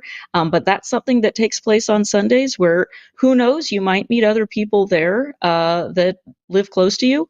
Maybe not. But we also have our online community is something that you can also join if you call or chat in to one of the helpline agents and mention that you're looking for more community, more people to just be with and be around. Granted, it's online, and I know that's not the same as having a physical space to go to, but sometimes it is a good way to meet people and find out about other people near you or other places you can go near you. We have a channel in our support group that, in our online community that's specially for members of the LGBTQ plus community. And sometimes just being around other people and hearing their ideas can help you find something. So I would definitely encourage you to check those out as well. And I don't know if we've mentioned this previously, but at Recovering from Religion, we have an in-person fall excursion every year where you can come out and meet with other people in person. And it's kind of like the idea of, like, if you ever did one of those church retreats, except it's like that, but without any of the church stuff. It's just the fun parts. And that would be, if you were mentioning about, going on a trip out of town, that would be a great opportunity to go someplace where, it's going to be a secular space and you're going to be welcome and supported. And our excursion is actually in Charlottesville, Virginia. I'm not sure how close that is to you, but it may be nearby from what you've been saying. So that would be another opportunity. Yeah. I appreciate resources. I'm all about resource sharing, and I love it. And I'll pass this also on to my spouse when they get home from work. A question about the non-church camp that you've got going on. Is it okay for people who are still theists to go on that trip? Or is it just for people who identify as atheists? No, you don't have to identify as any particular thing. It's for anybody that is, recovering from religion or dealing with issues of doubt or non-belief. Obviously, it's not a religious experience. We wouldn't want people to be coming and proselytizing or anything like that. We're not going to be having, prayer time or Bible readings or anything like that. Although we did have, I think, a couple of bad Bible readings from the Awkward Moments Children's Bible. But it's a secular space, but there's no, we don't have a statement of faith or anything that you have to adhere to or anything like that. Okay, well, thank y'all so much. I don't want to take up much more of your time, but if solutions weren't found, it feels good to have a sounding board, Yeah, of course. Absolutely. That's what we're here for. We really appreciate you calling in, Emma Grace. All right. Have a great I hope y'all day. have a good rest of your All right. day. You too. You All right. too. Bye-bye. Bye. It's funny. Oh, by the way, we just hit over $6,000 donated to Recovering from Religion, and we haven't even started the What? show. Look at us. Look at us. We're crushing it Wow. over here. Yes. So Y'all are let's keep it awesome. going. Yes, absolutely. Amazing. Oh, I cannot thank y'all enough. And it's, what I love about this is, it's people making small donations. Also, large donations are good too. But what I love about this is that it's all the small donations add up, and those donations are actually helping us get services to people and help them with real things that they're going through. And it's making a difference. That's amazing. Yeah, absolutely. And I also see Alyssa, one of our great chatters talking about South Carolina. Well, I have a friend that is a trans woman that is probably running against Nancy Mace. So I thought it was really funny because Zurathan said they accidentally maced themselves. So with cooking, so I was like, South Carolina macing yourself. Well, let's solve that by getting her out of office with a trans woman in her place. Let's do that. But anyways, I just couldn't resist. But when she announces and stuff, I'll make sure to share who she is. But Alyssa, you would not be surprised to know that this woman is also a Navy nuke, which is funny. I'm a Navy nuke, Alyssa's a Navy nuke, and the person running against Nancy Mace is a trans woman Navy nuke. So I'm just saying, us trans Navy nukes are awesome. Mm. Yes. Okay, I could. Oh, sorry. Go I'm ahead out again. of the loop. Yeah. What is that? A Navy nuke is a person that was in the Navy that operated nuclear reactors. Okay, you know what? I probably should have been able to guess that from context clues, No, but it's fine. now I know. Thank you It's for fine. explaining. That's I'm speaking awesome. jargon. Yeah, I absolutely. love it. So I heard the voice of God, Arden. Yes. Hello. She was saying things. Yes, go God ahead. saying things. So we close the lines. We have 3 callers left, and we're gonna get through those. And then we're gonna do a short donation drive after that. So once we get through the callers, if y'all want to queue up, like we're hoping to get like a bunch of grassroots donations really fast. So like if you're in the chat and maybe you get like a coffee every week or something, maybe consider eschewing that 1 week and then spending those $5 on a donation towards recovering from religion. Obviously, Kara's been telling you guys about all the awesome things that they're going to do with that money. Lots of services that need to be funded, and they need money to come in to support that. So, yeah, if you guys want to get those donations ready, once we get through these callers, we'll do one big donation drive of $5 donations, and then we'll close out the show. Send you all to Matt's channel. Okay, awesome. And while we're doing announcements, and the callers, we are going to get to you. Just want to go ahead and get into next week's schedule. So we have obviously the fundraiser that is happening. That's going to be happening this Saturday, and we're going to have the pre-show right after this. So if you're in the chat, you can just stay there, and we'll teleport you with the magic of streaming to do that. And then after the Saturday it starts at noon Central Time for our Recovering from Religion fundraiser, and then we get back on normal schedule with the Sunday show at 2 p.m. Central Time with Matt Dillahunty and Paul, and then we have Skeptalk at 6 with Forrest and John. We have Chewed Gum with Alyssa and Arden. Looks like you're going to be joining some Chewed Gum on the 13th. And then on Wednesday, we have the Hang Up with Matt. And then we have next week, TACIS will have Arden and Luxander. So make sure you tune in to all of those amazing programming that we have here on the line, since we are now over 160,000 subscribers.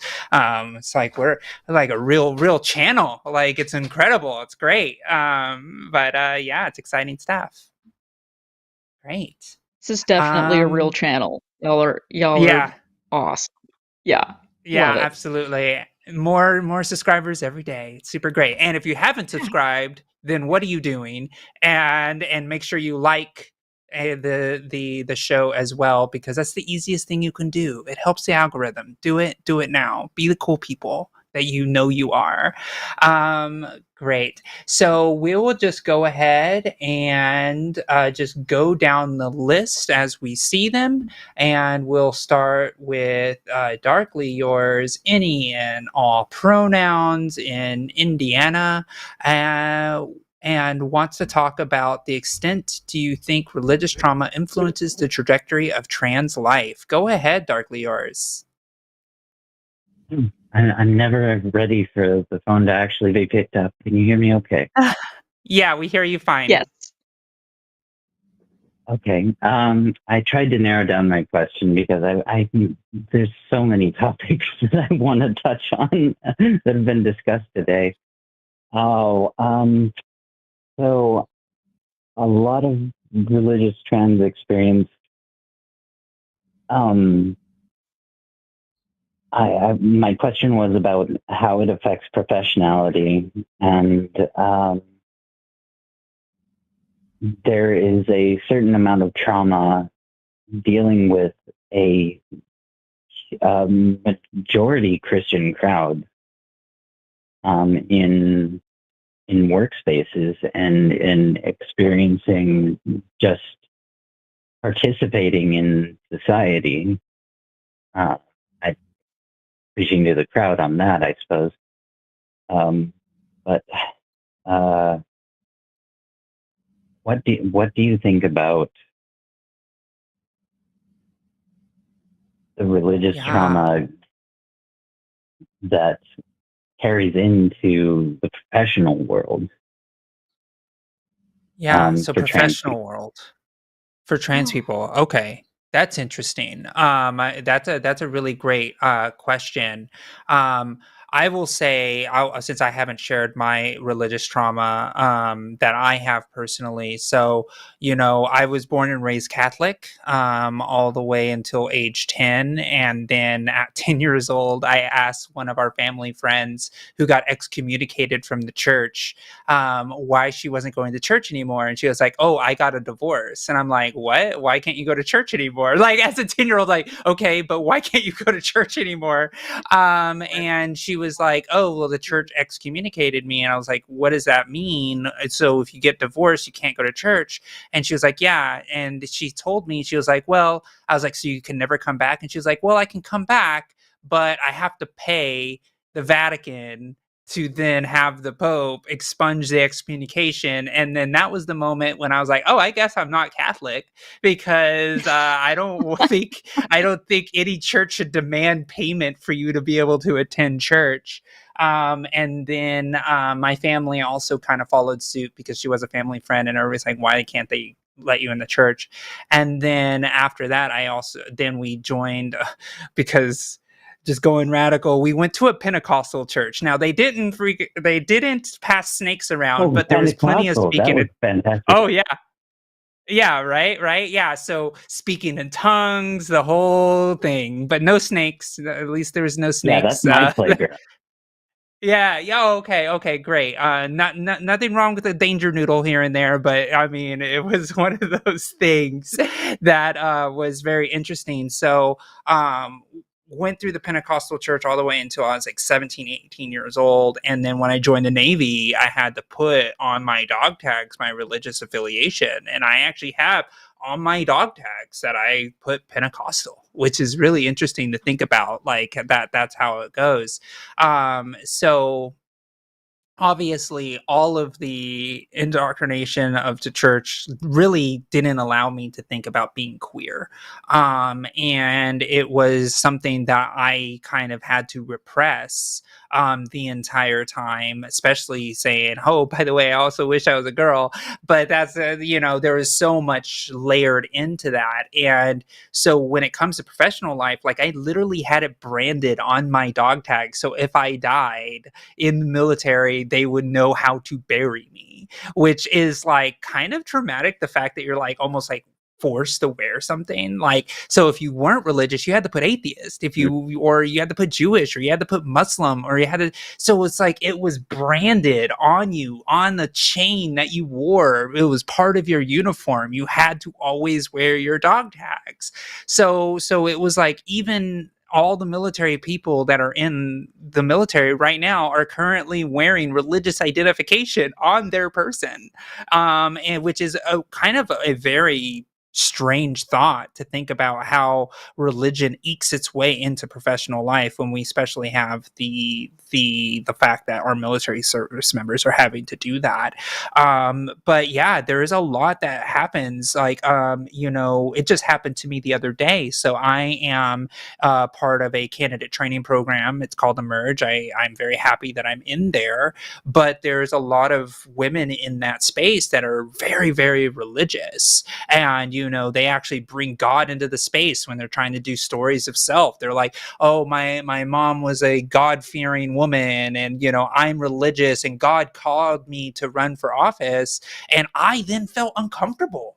I was like, oh my gosh, like, not only am I the only trans person in this room, I'm pretty sure I'm the only atheist. And so that, in the space of like always calling God into the space, kind of triggered me a little bit. Of course, I didn't react other than just like, find a church. Like, this isn't church, this is candidate training, right? Like, it's the way it is. But that's how it is. And then essentially, when the conversation continued, and then it became about me being trans, and we had a big conversation about what trans means. And I'm the first trans person in the Emerge Maryland class, so there's like a lot there. 2025, the first trans person to go into the Emerge class. There's a lot in Maryland. And I said, openly, I was like, look, you all are annoyed that I say that I'm trans in this space often. Well, I'm annoyed sometimes that you bring God in this space. I'm a proud, godless woman, and I haven't said that once in this space. And the pearl clutching, oh my gosh, of these people who are just like, because it's like, yeah, you're trans, that's fine, but geez, you're also a godless woman, and like, oh no. And it's interesting because I've been, atheist now for. That's funny. Funny. You're trans, but you're a godless woman. Yeah, exactly. It's like, that's a line too far, okay? And somebody actually sent in the group chat, Josie, I'm praying for you. And I'm like, really? It's like not even the whole like trans thing. It was like, I'm praying for you. When I literally said I don't believe in their faith, they immediately are like, oh, I'm praying for you. It's like, get out of here with that nonsense. And I've been that was proud, aggressive. godless. Yeah, right. It's aggressive. I've been a proud godless woman for a proud 20 years. All right. Like, you can miss me with that crap. Right. Like, that's how I look at it.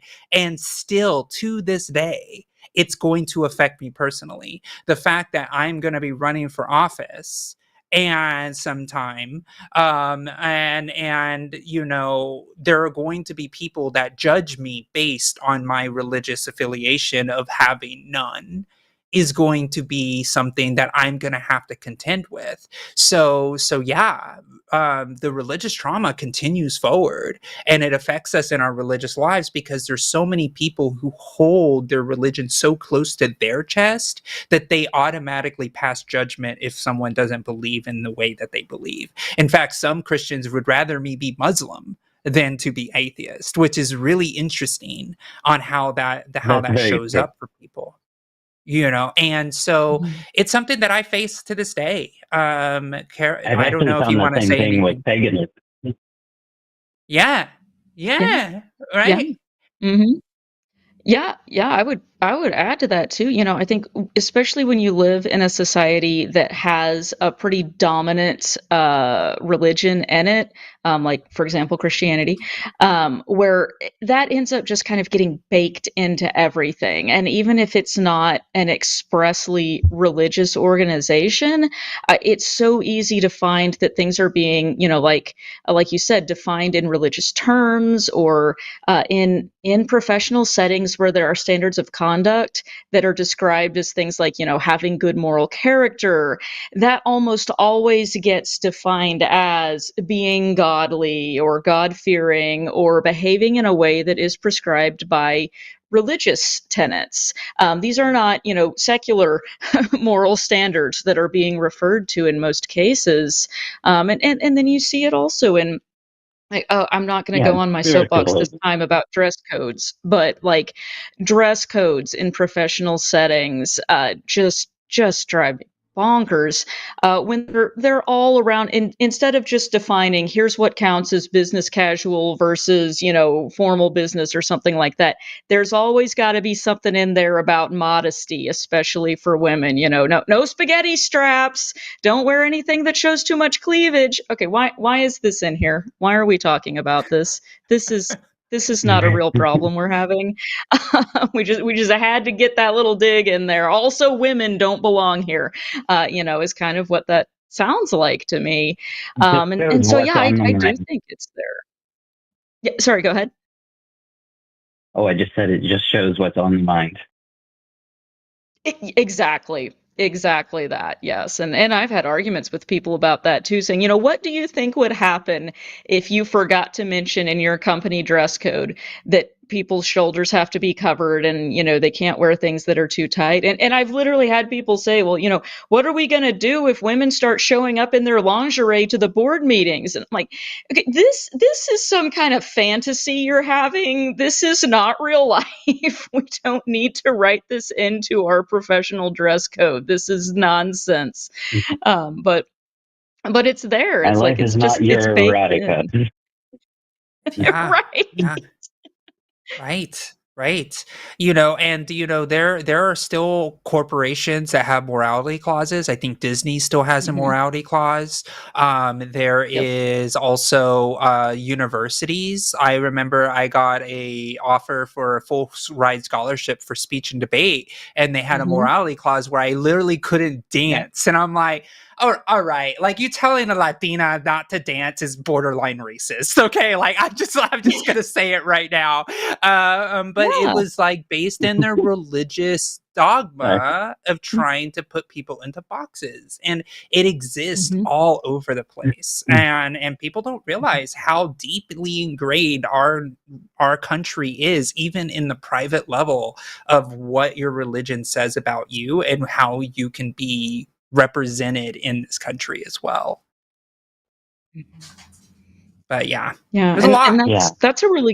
that's a good point that you make too, though, that these often do have the effect, whether it's intentional or unintentional. I'm not in people's minds. I won't speculate, but that they do tend to have the effect that it excludes people. It excludes people of various ethnicities. It excludes people of various genders. In addition to obviously excluding secular people. And I just have to wonder if that is part of the Exactly. plan. Yeah, Yeah. exactly. I, I, I don't know. I just don't know how to say to the religious people is that, bending over the bed and applying yourself in reverence to prayer is to you one thing, and bending over and waiting for a beating from your parents is another thing that some of us Yeah. experience. Mhm. Yeah, absolutely. Absolutely. Well, Darkly, do you have anything else you want to mention before we move on to the next call? I have thousands of things I want to mention, but I don't have time, and I want to respect yours and the audience. Yeah. So Well, I please proceed. appreciate you. Thank you for Yeah, well, talking to me at all. you teed us up. Yeah, you teed us up to be able to talk about a topic that is so real and so intrinsic in our society. So it was a really, really great question. I really appreciate it. And good luck with the RFR thing. Fully in support. Yay. Thank Well, thank you. you. Good job, guys. Awesome. Thanks. All Thank right. you. Thank you so Take much and have a great rest of your day. Bye bye. You All right. Thank you for that call. And if you haven't clicked the Recovering from Religion link, make sure you do that so you can donate. Great. So let's take our next call from Al. Him from Illinois wants to understand non-binary folks. Hello, Al. How are you? Oh, I'm all right. How are you, Josie and Kara? Doing Hey, doing well. well. Yeah. All right. Oh, and I Yeah. guess So Arden too. yeah, Arden's All right. Arden's always around. Hello. All right. So, first off, if I say anything offensive or whatnot, I'd appreciate if you stopped and corrected me. I was raised real conservative, and I'm trying to understand stuff better. I Yeah. understand. Absolutely. Thank you. We're here to have a nice conversation, so we're not here to bite your head off. It's fine. Oh no, sometimes that's necessary. Okay. So my question is this: what's the deal with non-binary people? Because right, if someone decides they're a man but they were born a woman, or the reverse, they're trans, and if that's not the case, they're cis. But some people claim to feel neither. I don't have any frame of reference for that.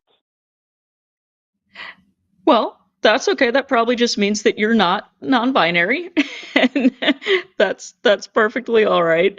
To me, that's one of those terms that it's an umbrella term, and it can describe, a range of experiences that people have. So I'm non-binary, but I certainly can't speak for all non-binary people's experiences by any means. But what you're saying kind of reminds me a little bit of sometimes when people will say, and I don't mean this in a bad way at all. Like if someone says, well, I don't really understand why someone would be gay. I don't understand feeling attracted to another person that's the same gender as me, and that's okay. You don't have to, but you probably are able to realize that some people do, and some people are, and it's kind of similar in some ways, I think, with gender identity. I know some people that I'm very close with have had this conversation with me and said, right, but my hang up is that I don't understand. I'm having a hard time imagining it. And that's okay. It doesn't have to be an experience that you have had or that you are relating to. You're not doing it wrong or understanding it poorly by not being able to relate to it personally.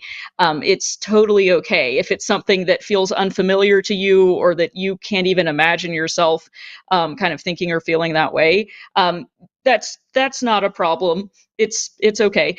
But and so I don't know if that speaks to any of it at all, but I think you did kind of describe it as okay. Well, if you're not thinking of yourself as okay, I was assigned female at birth and I'm a woman, or I was assigned female at birth and I'm a man, but instead I was assigned female at birth and I don't think of myself as a man or a woman.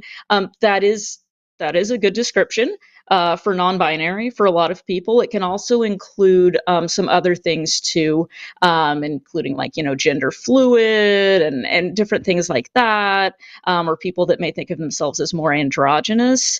But I'll tell you from my experience, which is just my experience. I can't speak for anybody else. I was assigned female at birth, and I don't think of myself as a woman. I don't think of myself as a man, though, and I haven't necessarily done the amount of transitioning that people who are binary transgender would go through. Right. And that's because I feel comfortable in my body when it's a certain way. And that's not a way that is necessarily falling neatly into what we would define as particularly masculine or particularly feminine. It's a blending of some traits that people might describe as both. And I don't feel strongly that I really identify with, okay, I want to go out in the world and look very masculine, or I want to go out in the world and look very feminine. Neither of those options really appeal to me, so I just don't do them. And that's basically it for me. Some people, have a different experience than that, but that's all it is in my case. did that clarify it at all, or should I go further down a different direction? Oh, I have a few clarifying questions if you don't mind. Yeah, go for it. I'm sorry. What were the pronouns you used? I think I missed that. Oh, yeah, thanks for asking. I use they and them, and that is common for non-binary folks to use they and them pronouns. Those aren't the only ones that people use, and some people will sometimes use a combination, like she and they, or other new pronouns. So it varies, but they, them is a common non-binary option, and that's the one I use. Hmm. Okay. So excuse me again if this is offensive.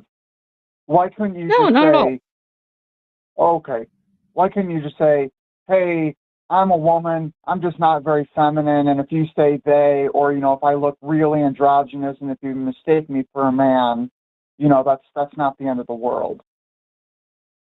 Yeah, so that happens sometimes. I actually get really excited. I feel like people are seeing me as my gender that I see myself as when I'm out in the world and somebody comes up to me and says something like "sir," and then they look at me for a second and they go, "I mean, ma'am." Oh no. And I'm like, yes, they're seeing me. This is intentional. And so, yeah, that does happen, and I love it when that happens. I don't mean for people to feel panicked or uncomfortable, but I like when people are kind of visibly not sure which one to go with, and that's also why I use the pronouns they them.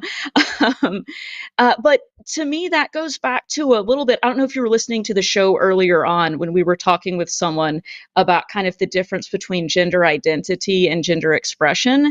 And they were saying, well, why can't someone just be a tomboy? And some people are, and I think those would be people who feel like their identity is a woman, but they like to express in some ways that are more masculine. For me, my gender identity is not a woman. I don't identify with that. That doesn't resonate with me. I don't feel like that describes me, and so I don't describe myself that way. And that's all. Okay. I caught a little bit of that call. I'd actually called in 5 minutes before the show started, but then my sister called and I had to take that. Oh, okay, No, no no problem. worries. Uh, So Al, but, I have a question for you really quick. So, yeah, let's say, and that because you gave a hypothetical of like, someone called, Kara a woman, even though they are not. But like, if you were to, let's say you woke up one day, we're playing hypothetical here, where like you were just perceived by everybody as a woman, and there's nothing that you like. People just say Al is a woman, and then she heard you in public, and would you be like a little annoyed about that? uh, hang on, If let me picture everybody this. around you, I mean, maybe if they started saying stuff like, "Hey, why aren't you wearing a dress or a skirt?" Because, I mean, that just seems like the sure, clothing's a big mess for women. But I mean, I guess so sure. long as if I could dress the same way, it wouldn't really matter so long as it was consistent. So, but if it Really? was like, it's just like, so if everybody was like, "Hey, Al is a woman, she's over there," and you've told these people many times, you're just like, "I'm not a woman, damn it! Why do you keep doing that to me?" And then like people are like, "Well, it's because you look like one." It's just like what you're wearing. That shirt's pink and it's feminine, so you're a woman. It's like you're a she. You wouldn't get annoyed by that at all. Well, first off, my shirts are all floral, not pink, so let's get that clear Oh, first. excuse me. Yes, I understand. But I'm you just know what I being mean. goofy. I mean, they are. I know, I know. I mean, I I guess I would assume that. I guess I would assume that I had it wrong because I mean, I'm wrong about a lot of Mm. stuff. So then it makes you question Ooh. your own identity, right? So now Mhm. I've now heard you're some having like joke an that. internal. Go ahead.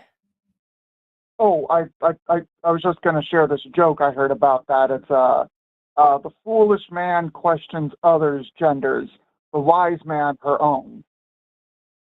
Oh, interesting, I see what you interesting. I did like there. that. I see what you did there.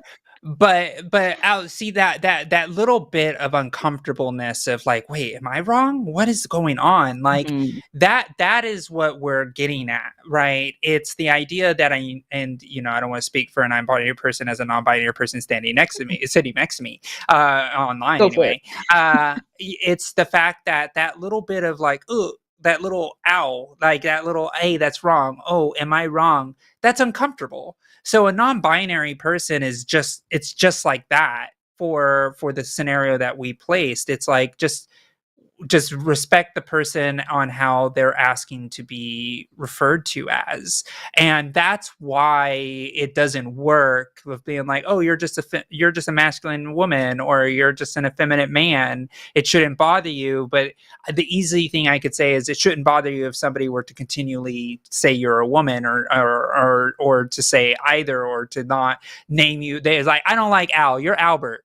It's like, my name's not Albert. No, you're Albert, because I think it's Albert and that's the way it is. And this person just always called you Albert and then told other people around them, like, oh yeah, that's Albert, not Al. They'll call him Albert, like, or to call him Albert, and it's about that level of respect. And like, no, it's like, this is who I am. Can you please respect that I'm Al and not Albert? Right? Does that make sense? I follow what you're saying. I actually use a different name in my day-to-day life, and I Oh, fair mean, enough. I guess if I had like my druthers, I would want a pronoun that described my physical appearance. Because to me, the Sure. purpose of pronouns is, descriptive. They're like Hmm. a shorthand. So if everyone was Yeah. referring to me as she, her, so long as that was consistent and it was useful in identifying me in a crowd, I guess I wouldn't have anything to say about that. Yeah, but I think there's also the phenomenon where, because you identify as a man, you are a man, and you're cis, right? You're somebody who is a man. It doesn't happen to you so often, so therefore the few times that it's wrong doesn't affect you, right? So that's kind of where it is. Like, if you were born from the beginning of your birth, right, you had ambiguous characteristics that people confused you as a woman a lot, you would grow up with that and it would be annoying, right? Because you're a cis man, and I would want you to be identified the way that you feel comfortable.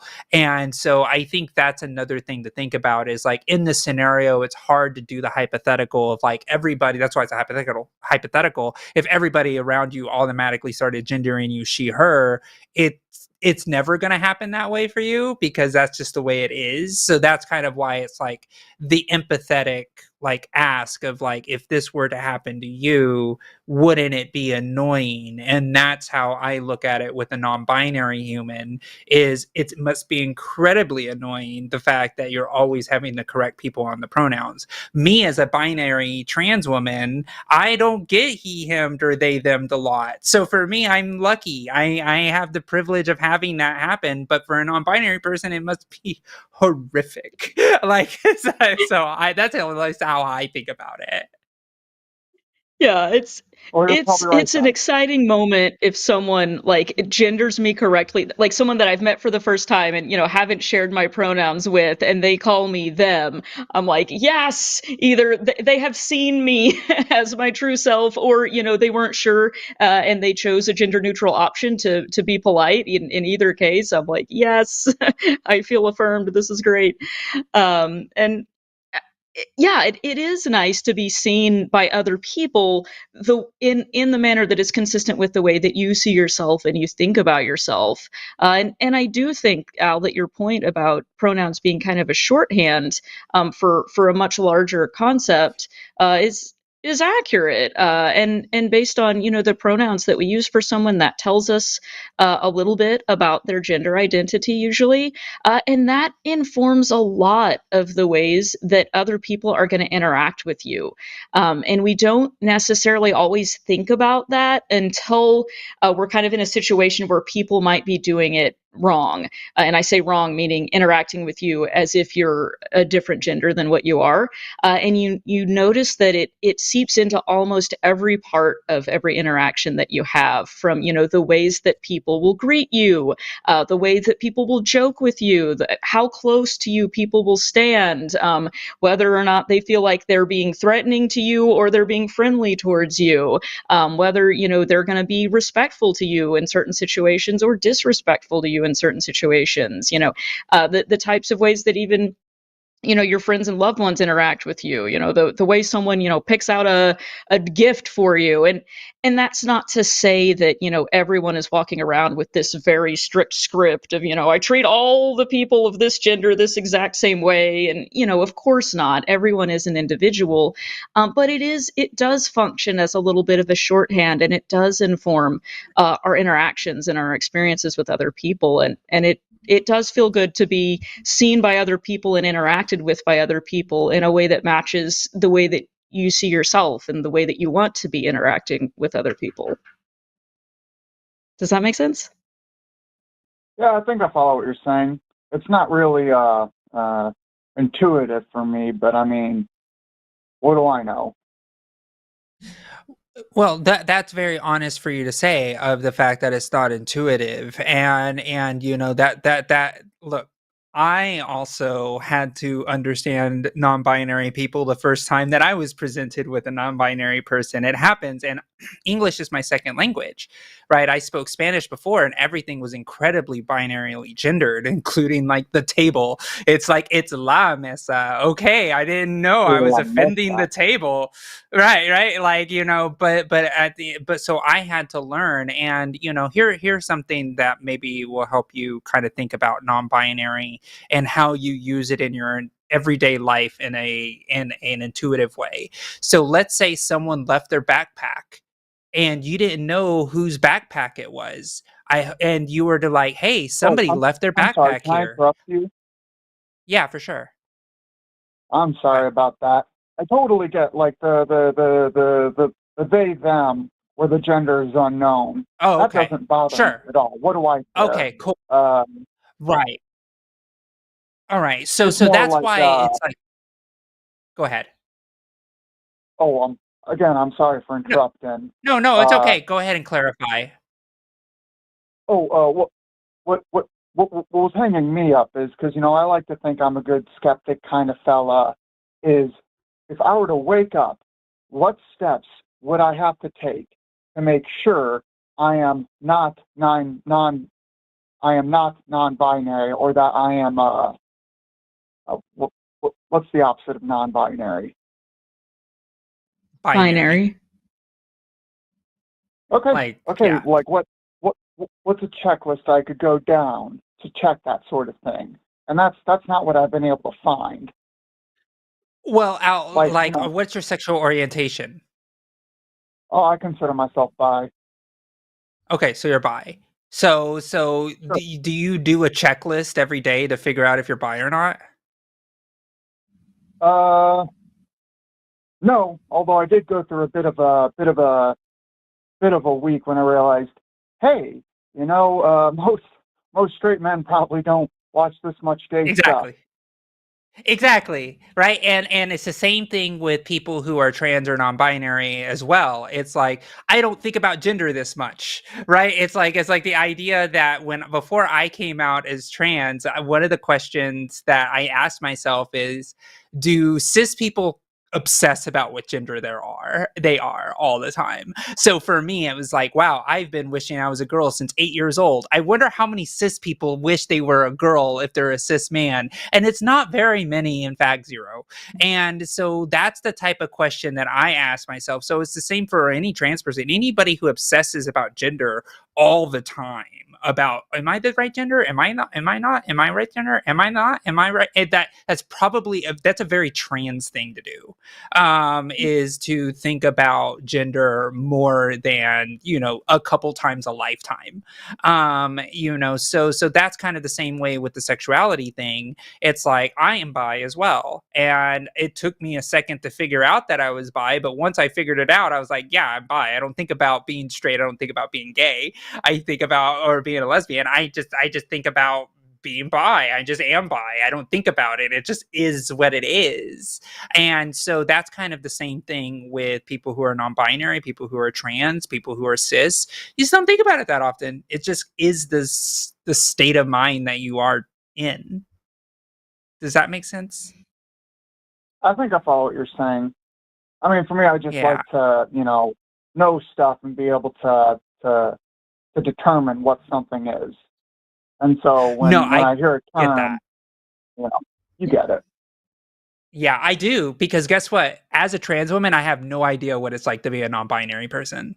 And I'm a trans person. I know what it's like to be trans, but I have no idea what it's like to be a trans non-binary person. That transition happened right away. There was like 2 seconds in my head when I was in the middle of my transition. It's like, am I non-binary? Nope, I'm definitely a trans woman. It was just like, nope, oop. That's exactly what happened, because I have no idea what it's like. But I still will love my non-binary siblings and say, hey, you are who you are. I don't need to understand it to understand that it exists. That sounds kind of gay. I'm being goofy I know. again. Well, I am pretty queer, so I mean, it's. All right. Well, I'll have to. I'll think about this stuff more. Yeah. All right. Please. Well, feel free to call back. Oh, go ahead, Al. What were you talking about? Religious trauma? Oh, I was just going to say, we didn't get around to religious trauma. One thing I always say is I think my problem with religion started with when I read the book. No one told me you weren't actually supposed to do that. That's what started it for me, too. Yeah. Yeah. Mm-hmm. And it doesn't take very far into Genesis to realize this has gone off the rails. This is wild, and I don't like this God character very much. What, you mean the boiling babies wasn't enough? Yeah, that's enough for me. Yeah. For me, it was Or yeah, Exodus, and then you also have, getting your daughters drunk to have sex with your father. Like, there's the bears that God sent to murder children. I mean, you could have your pick, and oh, I'm not even that moral. My problem was when I read through Exodus, asking the pastor, hey, how come the 10 Commandments we have listed on the wall don't match what's in the Bible? Yeah, exactly. Oof. Mm-hmm. They don't like that. Yeah, they don't. I asked, I was like, oh, God is a loving God. I asked my pastor this. I was like, God is a loving God, and all sins are forgivable. So what are these unforgivable sins that are here in the Bible? Oh, don't, you're not supposed to look at those. You're not supposed to look at the unforgivable sins. Don't. That's what took me to atheism, asking, hey, why are all sins forgiven, but that of, unbelief? Yeah, exactly. Right. Exactly. One that hurts literally nobody. That's the one you got to go to hell for. Come on. Yeah. Thought crimes. Those are the unforgivable ones. But well, Al, I really enjoyed the conversation. Please think on these things. Yeah, no, it's fine. That's what we're here for. That's what the show is about. And yep, absolutely. Picked a good week to call. Yeah. Well, good times. Well, I won't take up any more of your time. All right. Well, thank you so much, and have a wonderful day. Bye-bye. Take care. Bye-bye. All right, and that was good. We have one more call, and it is from Rose, her from Mississippi. I believe that's right. MS? Yes, Michigan. No. Oh my gosh, I don't know what state that is. Getting advice on deconstructing while being trans. Hey, Rose. Oh, hey. How are y'all doing? Doing well. Doing great. What state are you in? Did we get it right? Is it Mississippi, right? I was talking to the screener about that. It's Mississippi, yeah. Yeah, okay, Okay. that's what Uh, I thought. I gotta follow my first instincts. no, people Uh, mistake it with Missouri sometimes. I can't blame them, but oh, yeah. Mhm. I get it. Yeah. Yeah, But totally. So, yeah, tell us what you wanna I'm talk new about to today. this. I'm new Sure. to this, so I'm trying to figure it out myself. But what I really want to talk about is like maybe a little bit of my journey that I've been going through. Like, Yeah, I don't please. know if that's okay. Yeah. Yeah. Uh, so I learned that I was a trans woman like a couple of years ago, and a lot happened. It was not easy. Like, it was pretty rough. Mhm. Like, because my family is they're pretty conservative, and I used Mhm. to be. I used to be very conservative. And Mm. when I went to college, so this was like 2 years ago, right? Just to keep up the timeline. Um, Mhm. when I was in college, I started questioning things, and it was not. I mean, it was good to question, right? But it was it was a rough time for me because like I hated my mom, I hated my family, and they really do love me. It's just we have differences in opinions and stuff. It's just I didn't understand, you know what I mean? Like, Mhm. and no, like there was this one person that pointed out that I love drawing female characters, and I went deep with myself because most of my life I just assumed I'm a dude, right? I just went along with Mhm. it. Like, Yep. I never questioned it because, like, I don't know. But I can sometimes when you get a relate. little spark, oh, you can? Nice.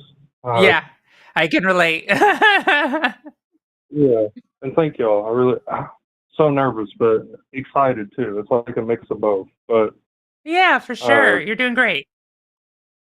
oh, thank you. But I was going to say, like, oh gosh, my brain farted. Sorry. uh, Well, you were talking about drawing characters and then the Spark Kit. oh, thank you. I really appreciate it. Uh, Mhm. yeah, like, I started realizing, like, at first I thought I was just a feminine dude, right? That's usually where it starts, I imagine. And then I tried pronouns and stuff, and I was like, this feels good. Like, Yeah. this feels, it's not just good, it felt natural, if that's the right Mhm. word. Mhm. Don't know if that's the right Yeah, word, but it feels right to me. it made sense. Yeah, yeah, I got you. But ever since then, I told my mom eventually. She was upset. She thinks her son is dead. Mhm. I'm trying to explain to her that this is not a negative. This is a positive. We need to think more Right. positively here. That's what I've been Mhm. trying to do. And I don't know, like, it's really tough because I have, it's not just the trans, I have a lot of mental issues and stuff that I'm working on. And what I'm really trying to work on is self love. Like, I'm really trying to figure out how to love myself. And it's tough. It's not easy. Like, at least for me, Right. like, I'm trying to figure out how to love myself. And I am in therapy, by the way. So that's helping, Good.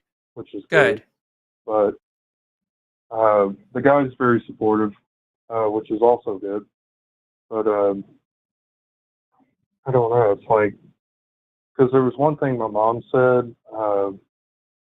We were having a conversation, and she said, "Why do you hate yourself so much to be like wanting to be a woman?" And I'm paraphrasing, of course, but I think y'all Of get the course. idea. Like, uh, and I told her, if I'm going to be honest, I feel like I love myself more than I did when I was a dude. Like, Yep. I might Mhm. not fully love myself yet, but that's a process. Like, that ain't going to Mhm. just happen overnight. And I wanted to talk about this because I was thinking about y'all and I was thinking about other people. I feel like some people need to hear this, like, need to hear, They like, do. yeah, like, and I appreciate y'all. Thank you. Uh, Yeah. but I don't know. It's like, and here's the thing. So my mom, right? She takes me to these.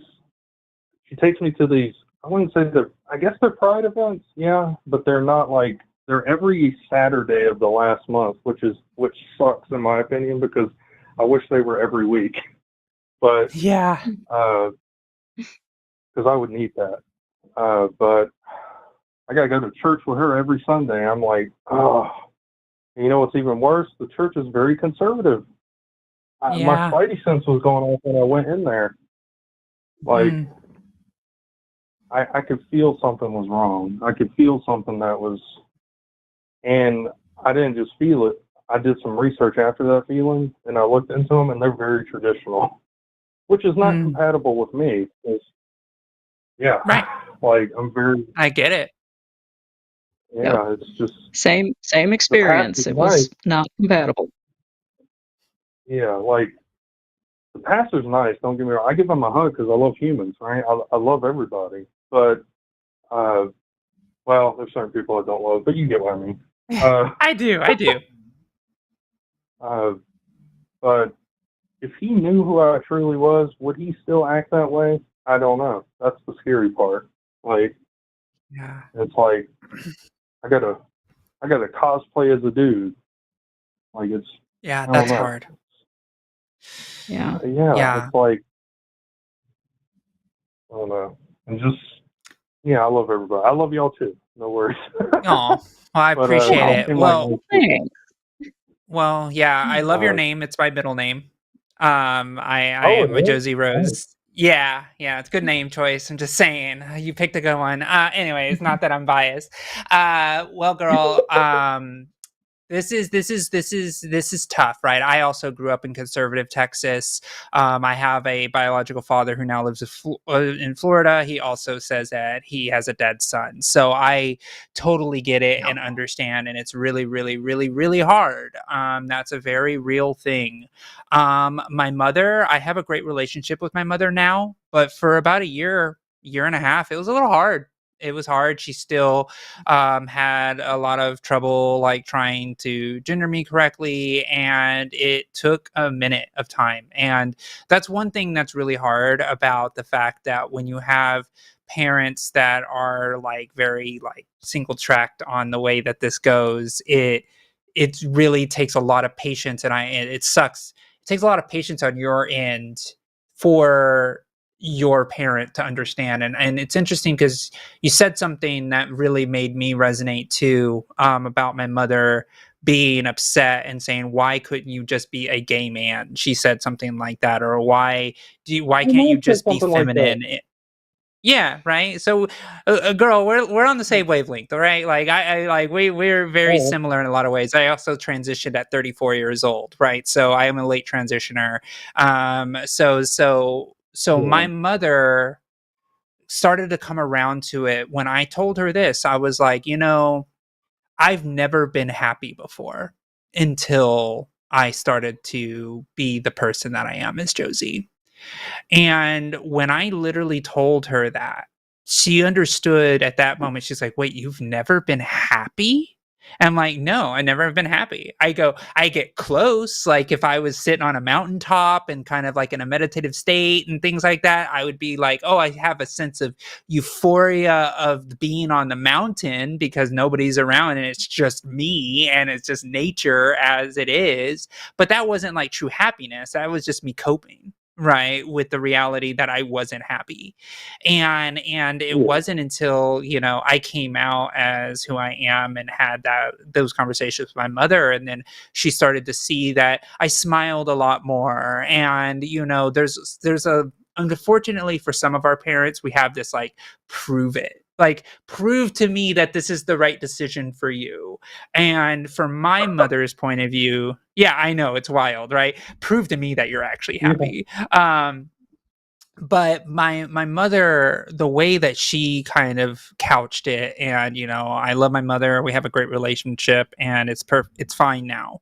And she even voted for Harris because I told her don't vote for Trump, because if you vote for Trump, then you are voting against my existence, and what he's going to do to trans people. And she actually did. She actually voted for Harris, and I was like, wow, Mom, thank you, right?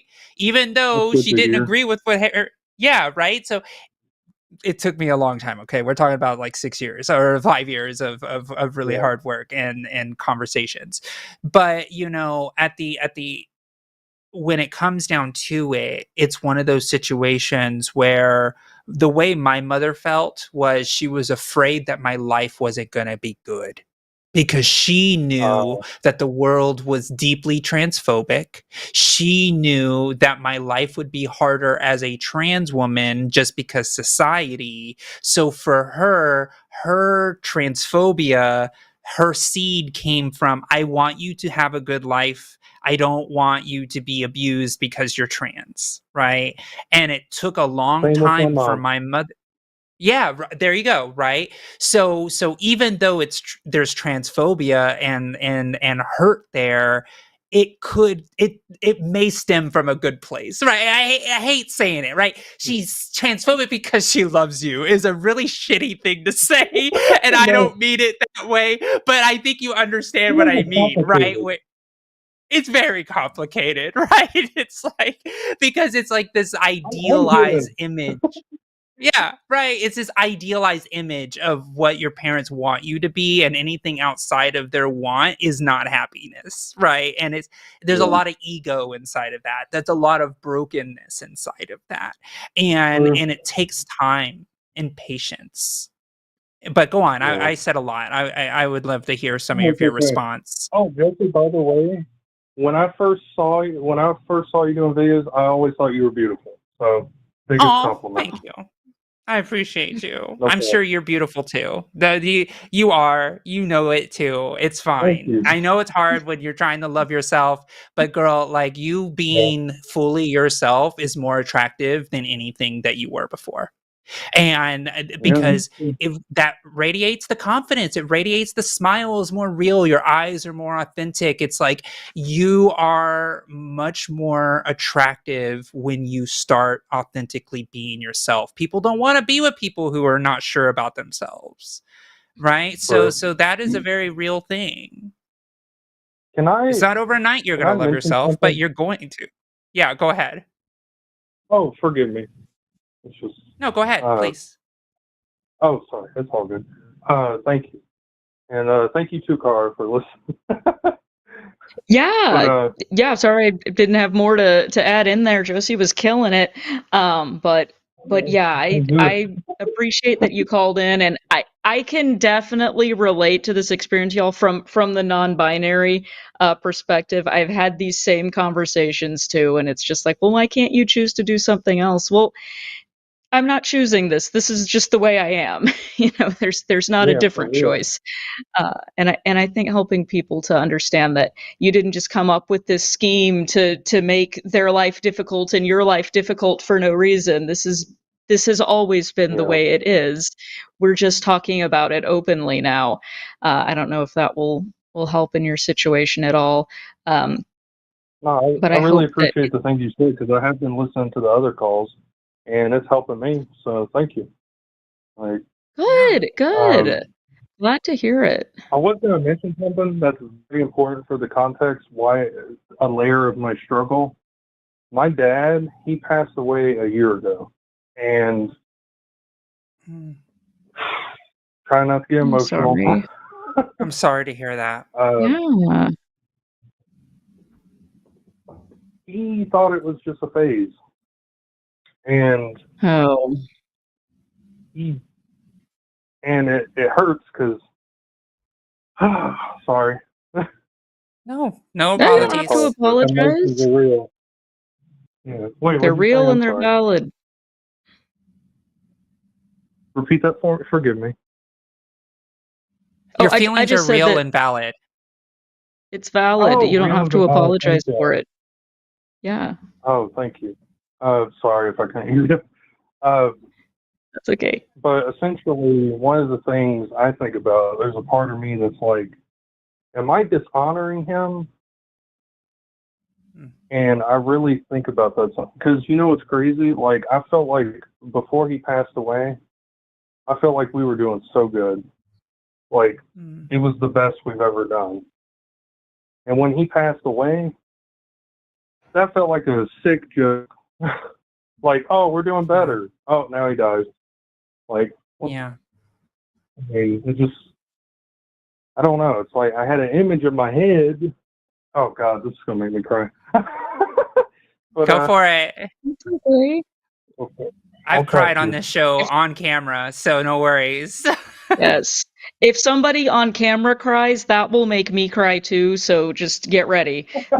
I got you. But I had an image in my head as a woman dancing with him. Oh. Oh, I Damn, love that. I'm about to cry. But I'm tearing I'm up, tearing up. That's okay? fabulous. I'm I'm here tearing with up you. too. It's like, That I is don't know. Like, beautiful. I love that. I feel like I'm dishonored. Yeah. Well, I will say this to Sorry, I'm you. fine. I'm letting it out. No, let it out. And girl, Okay. like I'm telling you, like it's easy for us to kind of try to come up with reasons that try to conflict with the identity that you know that you have. And honestly, it's like you said, your relationship with your father got better over time, and you were approaching this really good place, or you had this really good place. And I think that the honor is to live a happy and authentic life, because that is the true honor to who you are as a person, because that is what it is. And I believe, that your father wants you to live that happy and authentic life, because no parent that Yeah. is good wants their child to live and suffer. And that Yeah. is the reality. And so the feeling that you're having is very natural and normal. My living biological father told me, or told my sister to tell me, that I dishonored him and the family name, because my name was the third, right? And they had this whole thing. My grandfather and my dad were all like, "Oh my gosh, you're the third, and your kid's gonna be the fourth," and everything like that. But I rejected that name to take on the authentic name that I have, Josie Rose. And Yeah. so, because of those things, are just things we tell ourselves to try to avoid the reality of our own true happiness. And really, the best honoring you can do for you and your family, here or not, is to live authentically and to be happy and be that beautiful woman that is dancing, right? And Yeah. that is the reality. And I know it's really, really hard. It's so tough. And you will be able to, when you look in the mirror, it's who you are. It's so real. And even with, I don't know how your relationship, with your mother is. It seems like it's a little strained at times, because she says things that she says, but you should Yeah. have that deep conversation with your mom when you can, and be like, "Look, that dad was happy. We had a good relationship, all of these type of things." And it's about that Yeah. happiness, and letting your family know that this is what makes you happy. And if that's how it is. And I'm not going to tell you it's going to work either, because like my biological Yeah. father, I have no contact. But my Yeah. mother took time. But now, I'll tell you, this is what happened with me and my mom. She called me up, and she was like, "What is going on with all the trans stuff that is happening right now? This is not okay. You're a woman. Why are they putting an M on your passport? That is not okay. You're a woman. Why would they even think about that? That only puts you in danger." And I'm like, "I know." That's true. And she was like, "Don't you ever let them, Yeah. even the government, tell you that I'm not a woman, that you're not a woman." And it was like one of those things where my mom went from this very sad person that I wasn't the son that she thought I was, to her daughter that is a woman that is going to do everything that she says she's going to do, right? And that took time. It took a lot of time. And it's about having that patience. And if it doesn't work out that way, then it doesn't work out that way. But at the end of the day, you're going to have a better understanding of yourself because you know what's at stake and what it takes, because you are living yourself, you're living your truth, you're living a reality. And that is more important than anything else. Because the fact I'm sure that it happened for me, when you were like Rose and she, her, and people started saying that around you that are close to you, you got a smile on your face. And that was probably the most authentic smile you've ever had. I know, because I've been there. Yeah. Right. And that feeling is the feeling that's worth living for. And so you got this. And it's not like at the top of the show, I literally said that it's an act of defiance to be able to walk out your front door at this point, right? In our world as trans people. But it's worth it. It's worth it because we get to live authentically as who we are.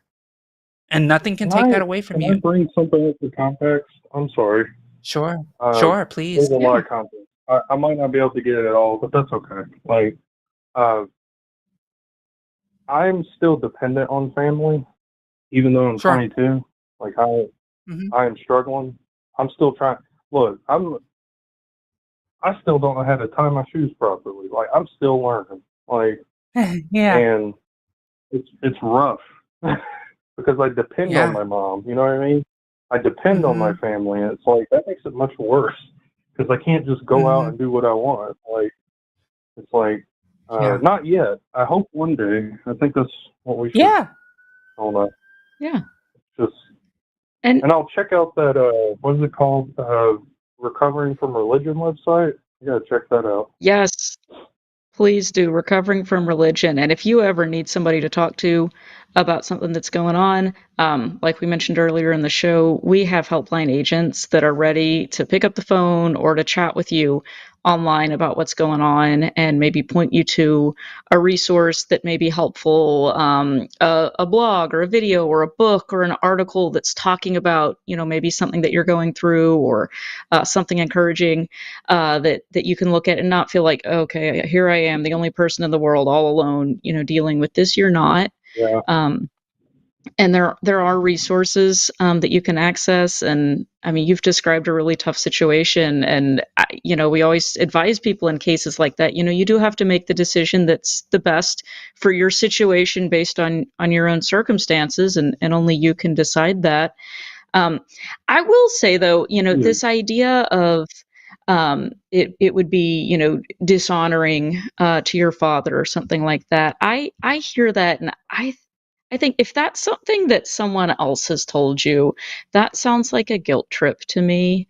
I've had more than one person who is close to me pass and have someone try and invoke that when they want me to do something that they want me to do or make a certain decision that goes their way, and I'm disagreeing with them, and then, oh well, so and so would have really wanted that, they would be really disappointed if you didn't do that. And I know for a fact that person does not care any longer what decision I make about where we go on vacation or anything like that. They are not rolling over in their grave over this. Anybody that I know of that I was close to, I think, would, first of all, they're not thinking about it because they're gone, they've passed, and this isn't affecting them anymore. But if it was, they would want me to be doing what was right for me. They would want me to go on and be happy in my life. And I think that's the case with most of the people that we care about that have passed. So I just wanted to mention that if that's something that you're feeling guilt about, maybe recognize that is a tactic that sometimes can get used, even unintentionally, by people, who don't mean to be doing that.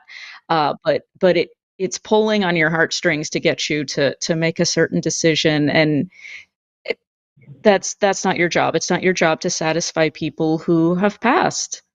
That's Mhm. It's your Honestly, life. It's not theirs. honestly, I was thinking about him. It wasn't anybody telling me that. I was just thinking Mm. about what his thoughts were before he died, and Yeah. like as far as I know, right? And Hmm. he didn't agree with it. Yeah. And my brain was like, Yeah. am I dishonoring him if he didn't agree with it before he died? Like, I don't know. But And there's what if there's he a part had? of myself that's like, oh, sorry, forgive me. Oh no, I was just gonna interject. You know, what if he had lived on 4 more years and had changed his mind, as a result Mhm. of you explaining your situation and seeing you thriving and being happy as your true self, and would have totally changed his mind. We have no way to know that that isn't what would have happened. Yeah, It's true. yeah. That's absolutely right. The reason, oh, okay. Sorry, my brain. I'm being technical here, but I don't know what that would have been because like humans are complicated. Like maybe he would have been Yeah. more accepting, maybe he wouldn't have. I just focus Right? on like what he was thinking before he died, if that makes sense. I don't know. Yeah. Well, I mean, honestly, like I could have been in the same situation where it was like my mom could have passed and we could have had a bad relationship and within that 1 year, and then I would still be Josie. I would still be, honoring her and believing in the fact that she was gonna be able to be where she is now. And the Yeah. most important thing to remember, and this is Hmm. what, I had a situation with my grandmother when she passed is he loved you. Like that's the most important piece. And Yeah. and and so regardless of whatever was going on at the end of it all, he loved you. And that's the most important memory you can hold. That Yeah. love for you didn't have a condition. And so you think about that as it was unconditional. So why would it have a condition after the fact? And so that is the most important thing to think about, in my opinion. It's the same way with my That's a good way of grandmother. looking at it. Um, what was that? Yeah, Oh, I said yeah. that's a good way of looking at it. Like it helps. Thank you. Mhm. Uh, Yeah, what?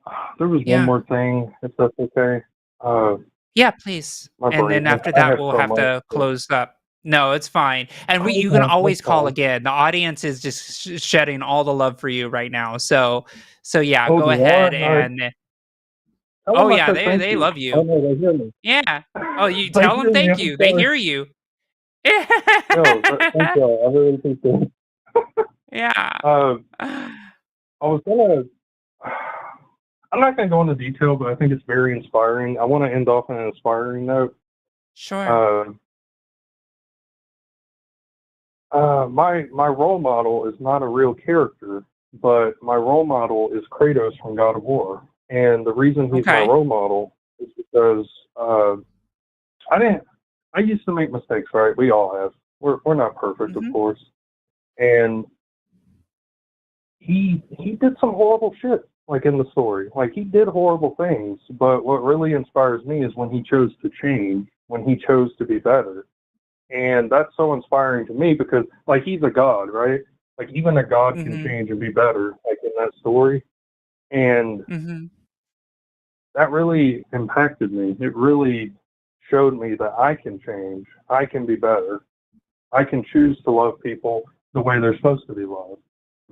Yeah. And I don't know, that really impacted me because I love any Kratos fans in the chat. Just I'm sure there are. I We got a bunch of guarantee nerds I in it. the love chat. Kratos. There's a lot of Yeah. gamers in the chat. I know. I love Kratos.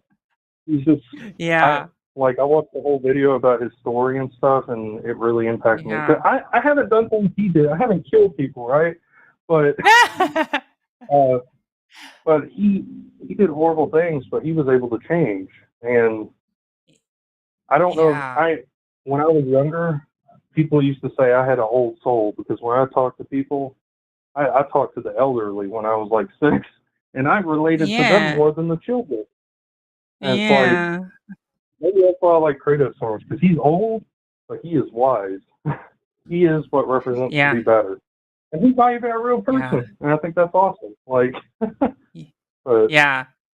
Absolutely. Well, I'll tell you, the chat is already saying things. One of our chatters said, "You are more than what others say, Kratos." Right? That was a quote from Kratos right there in the chat for you. yeah, I love it.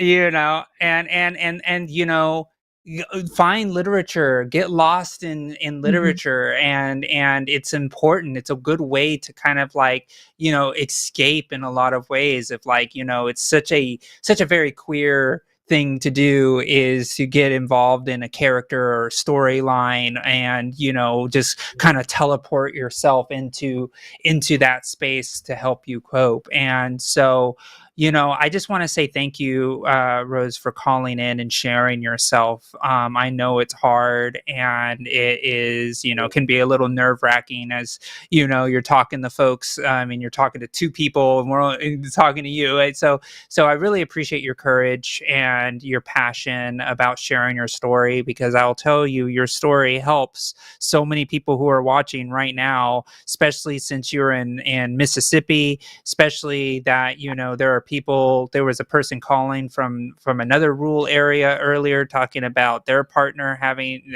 who's trans femme dealing with things as well. And you know, I just appreciate you so much, and I hope you call again another time on our show, you know, so we can, you know, talk about how things are going. You know, it's a really important thing, because your story is an important one. As we are in this, we only have each other, and you know, find community.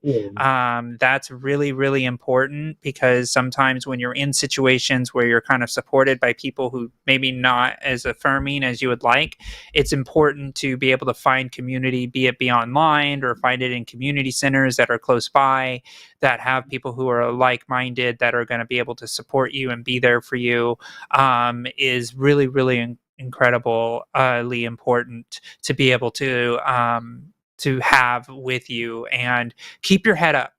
Right, keep your head up. That this is, I'm so jealous of you, because you started your transition at 21. I started at 34. You got your whole 20s to be the beautiful woman that you are, and I'm so jealous because I had to wait forever, because I was yet, but at least I know. Like, yeah, Yeah. and And you're time. reaching out and you're getting support and you're building community, and that's exactly the right thing to be doing.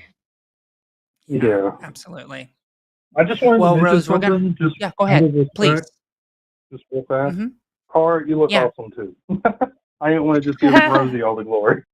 Oh, that's gosh. okay. I mean, she's gorgeous. What else can we say? So true. But, I don't know. You both deserve the glory and love. So. I appreciate you. I thank you so much. And you know, this is the, you know, I feel you have a beautiful future ahead of you, and you know, just take it one step at a time. Transition never happens fast enough until it's done. And but it is like, I've been transitioning now for over 5 years. So Nice. yeah, it takes time. Yeah, it takes time. There was a lot of awkwardness in my first year. I don't even like to think about those Well, you're doing photos. amazing. Oh, well, thank you. I appreciate it. Well, all right. Stop buttering me up. We gotta let you go. I love y'all. I Love you Good too. talking to you, Rose. Thanks. Yeah, Thank you. I give my love to you too. All right. Bye bye. Oh, that was a nice call to end on. It was It's always nice. nice. Okay, Yeah, I need to MC for a absolutely. hot minute. So we're going to do a donation drive here before we wrap up the show, okay? So if you are in the audience, you normally donate to TACIS, this would be a great time to consider donating to Recovering from Religion through the same place you normally do super chats. There should be a little donate button there now instead, like 2 hands with a little heart. So what we're going to do, let me get a little timer up on screen here. Doobly-doo. So we're going to give you guys until 4:45 Central Time. So in a minute and a half your time. So I want you to go to the donate button. Okay, get everything plugged in. $5. We're asking for $5. It doesn't have to be a big donation. So we're going to get $5, get all those details plugged in. And then as soon as the clock hits 4:45, I want you guys to submit that. You're on a little bit of a delay, so I know it's going to be a close time crunch, and you know, it might come in a little bit after, but let's get a bunch of those grassroots donations. So we're only asking for $5 or less right now. And again, because this is a donation for a fundraiser, YouTube gives 100% of it to RFR. 0 is taken out for YouTube's cut or for our cut. So it all goes completely to Recovering from Religion. So get all your things ready, and then we'll do a big dono push. Okay, get those $5 donos in, starting to see some come in now. Yeah, we already had a bunch of calls today that are going to be using these resources that are going to be able to help. Absolutely. All of these donations are going to support the services that are going to support people that called into this show today and other people like them. We've got support groups that people can go to. We have ways to connect people with secular mental health care professionals. We have an online community. We have the helpline. Right. It's just so many ways. Yeah. We got 5 seconds, so we're coming in. Ready? 3, 2, 1. I see some coming in early. You guys are shooting a little early. That's okay. It happens to the best of us. All right, go. Send those donations. Let's get a bunch of as many $5 donations as we can get. Keep going. I see a bunch. Paige, Jason, Veeks, Melatonin. We got Anon, Aaliyah Shauna, and Elf. Thank you guys. Keep going. Get as many of those as you can. I know I know a lot of people, especially in this audience, probably don't have as much money to give, and that's why we're only asking for the small donations for this one.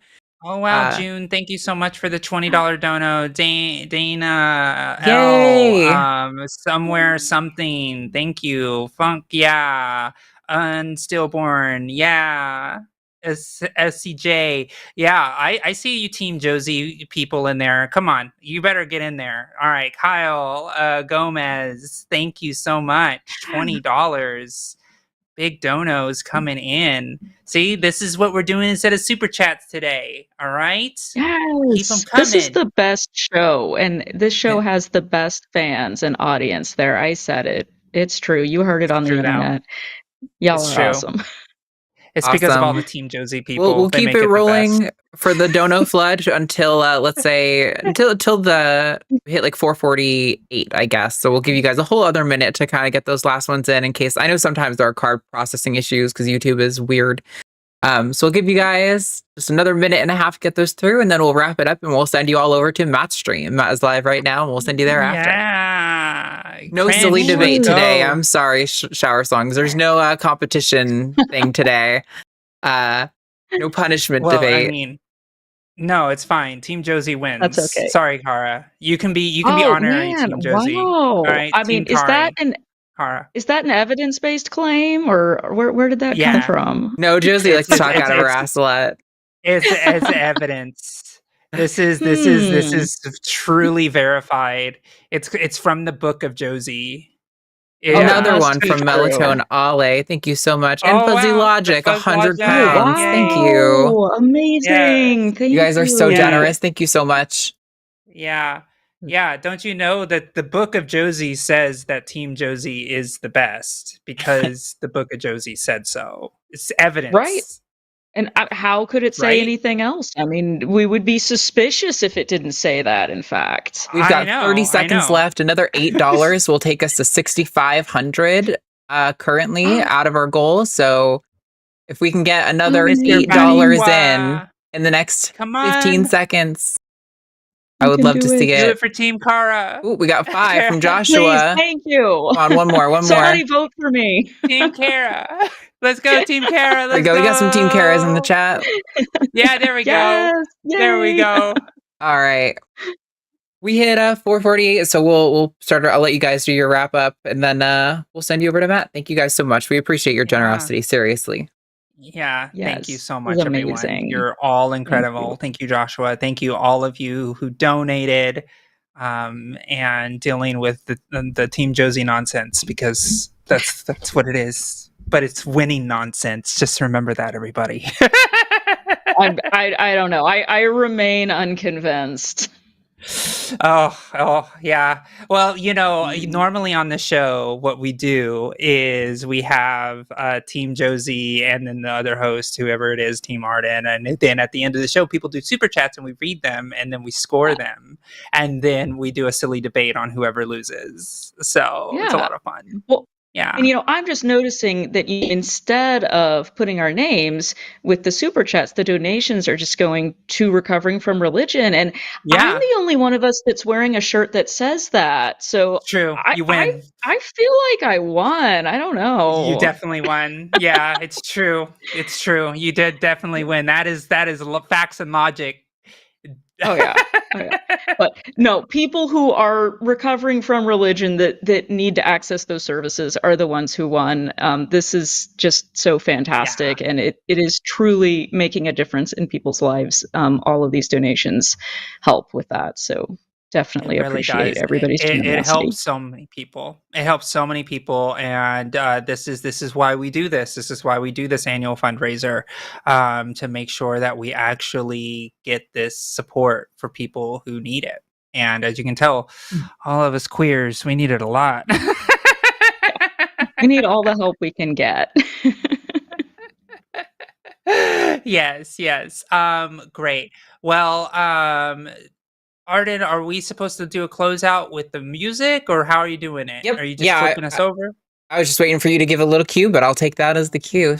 Thank you, everyone. There's the cue. All right, everybody. Well, thank you. Make sure you be here next week. And if you haven't joined the Patreon, make sure you do that, or you better give a donation. We're going to know if you don't do either, so we will find you. I know it sucks, but we have that technology. we have like Transdar. We can find you all. Love it. Bye, everyone. Thanks, everyone.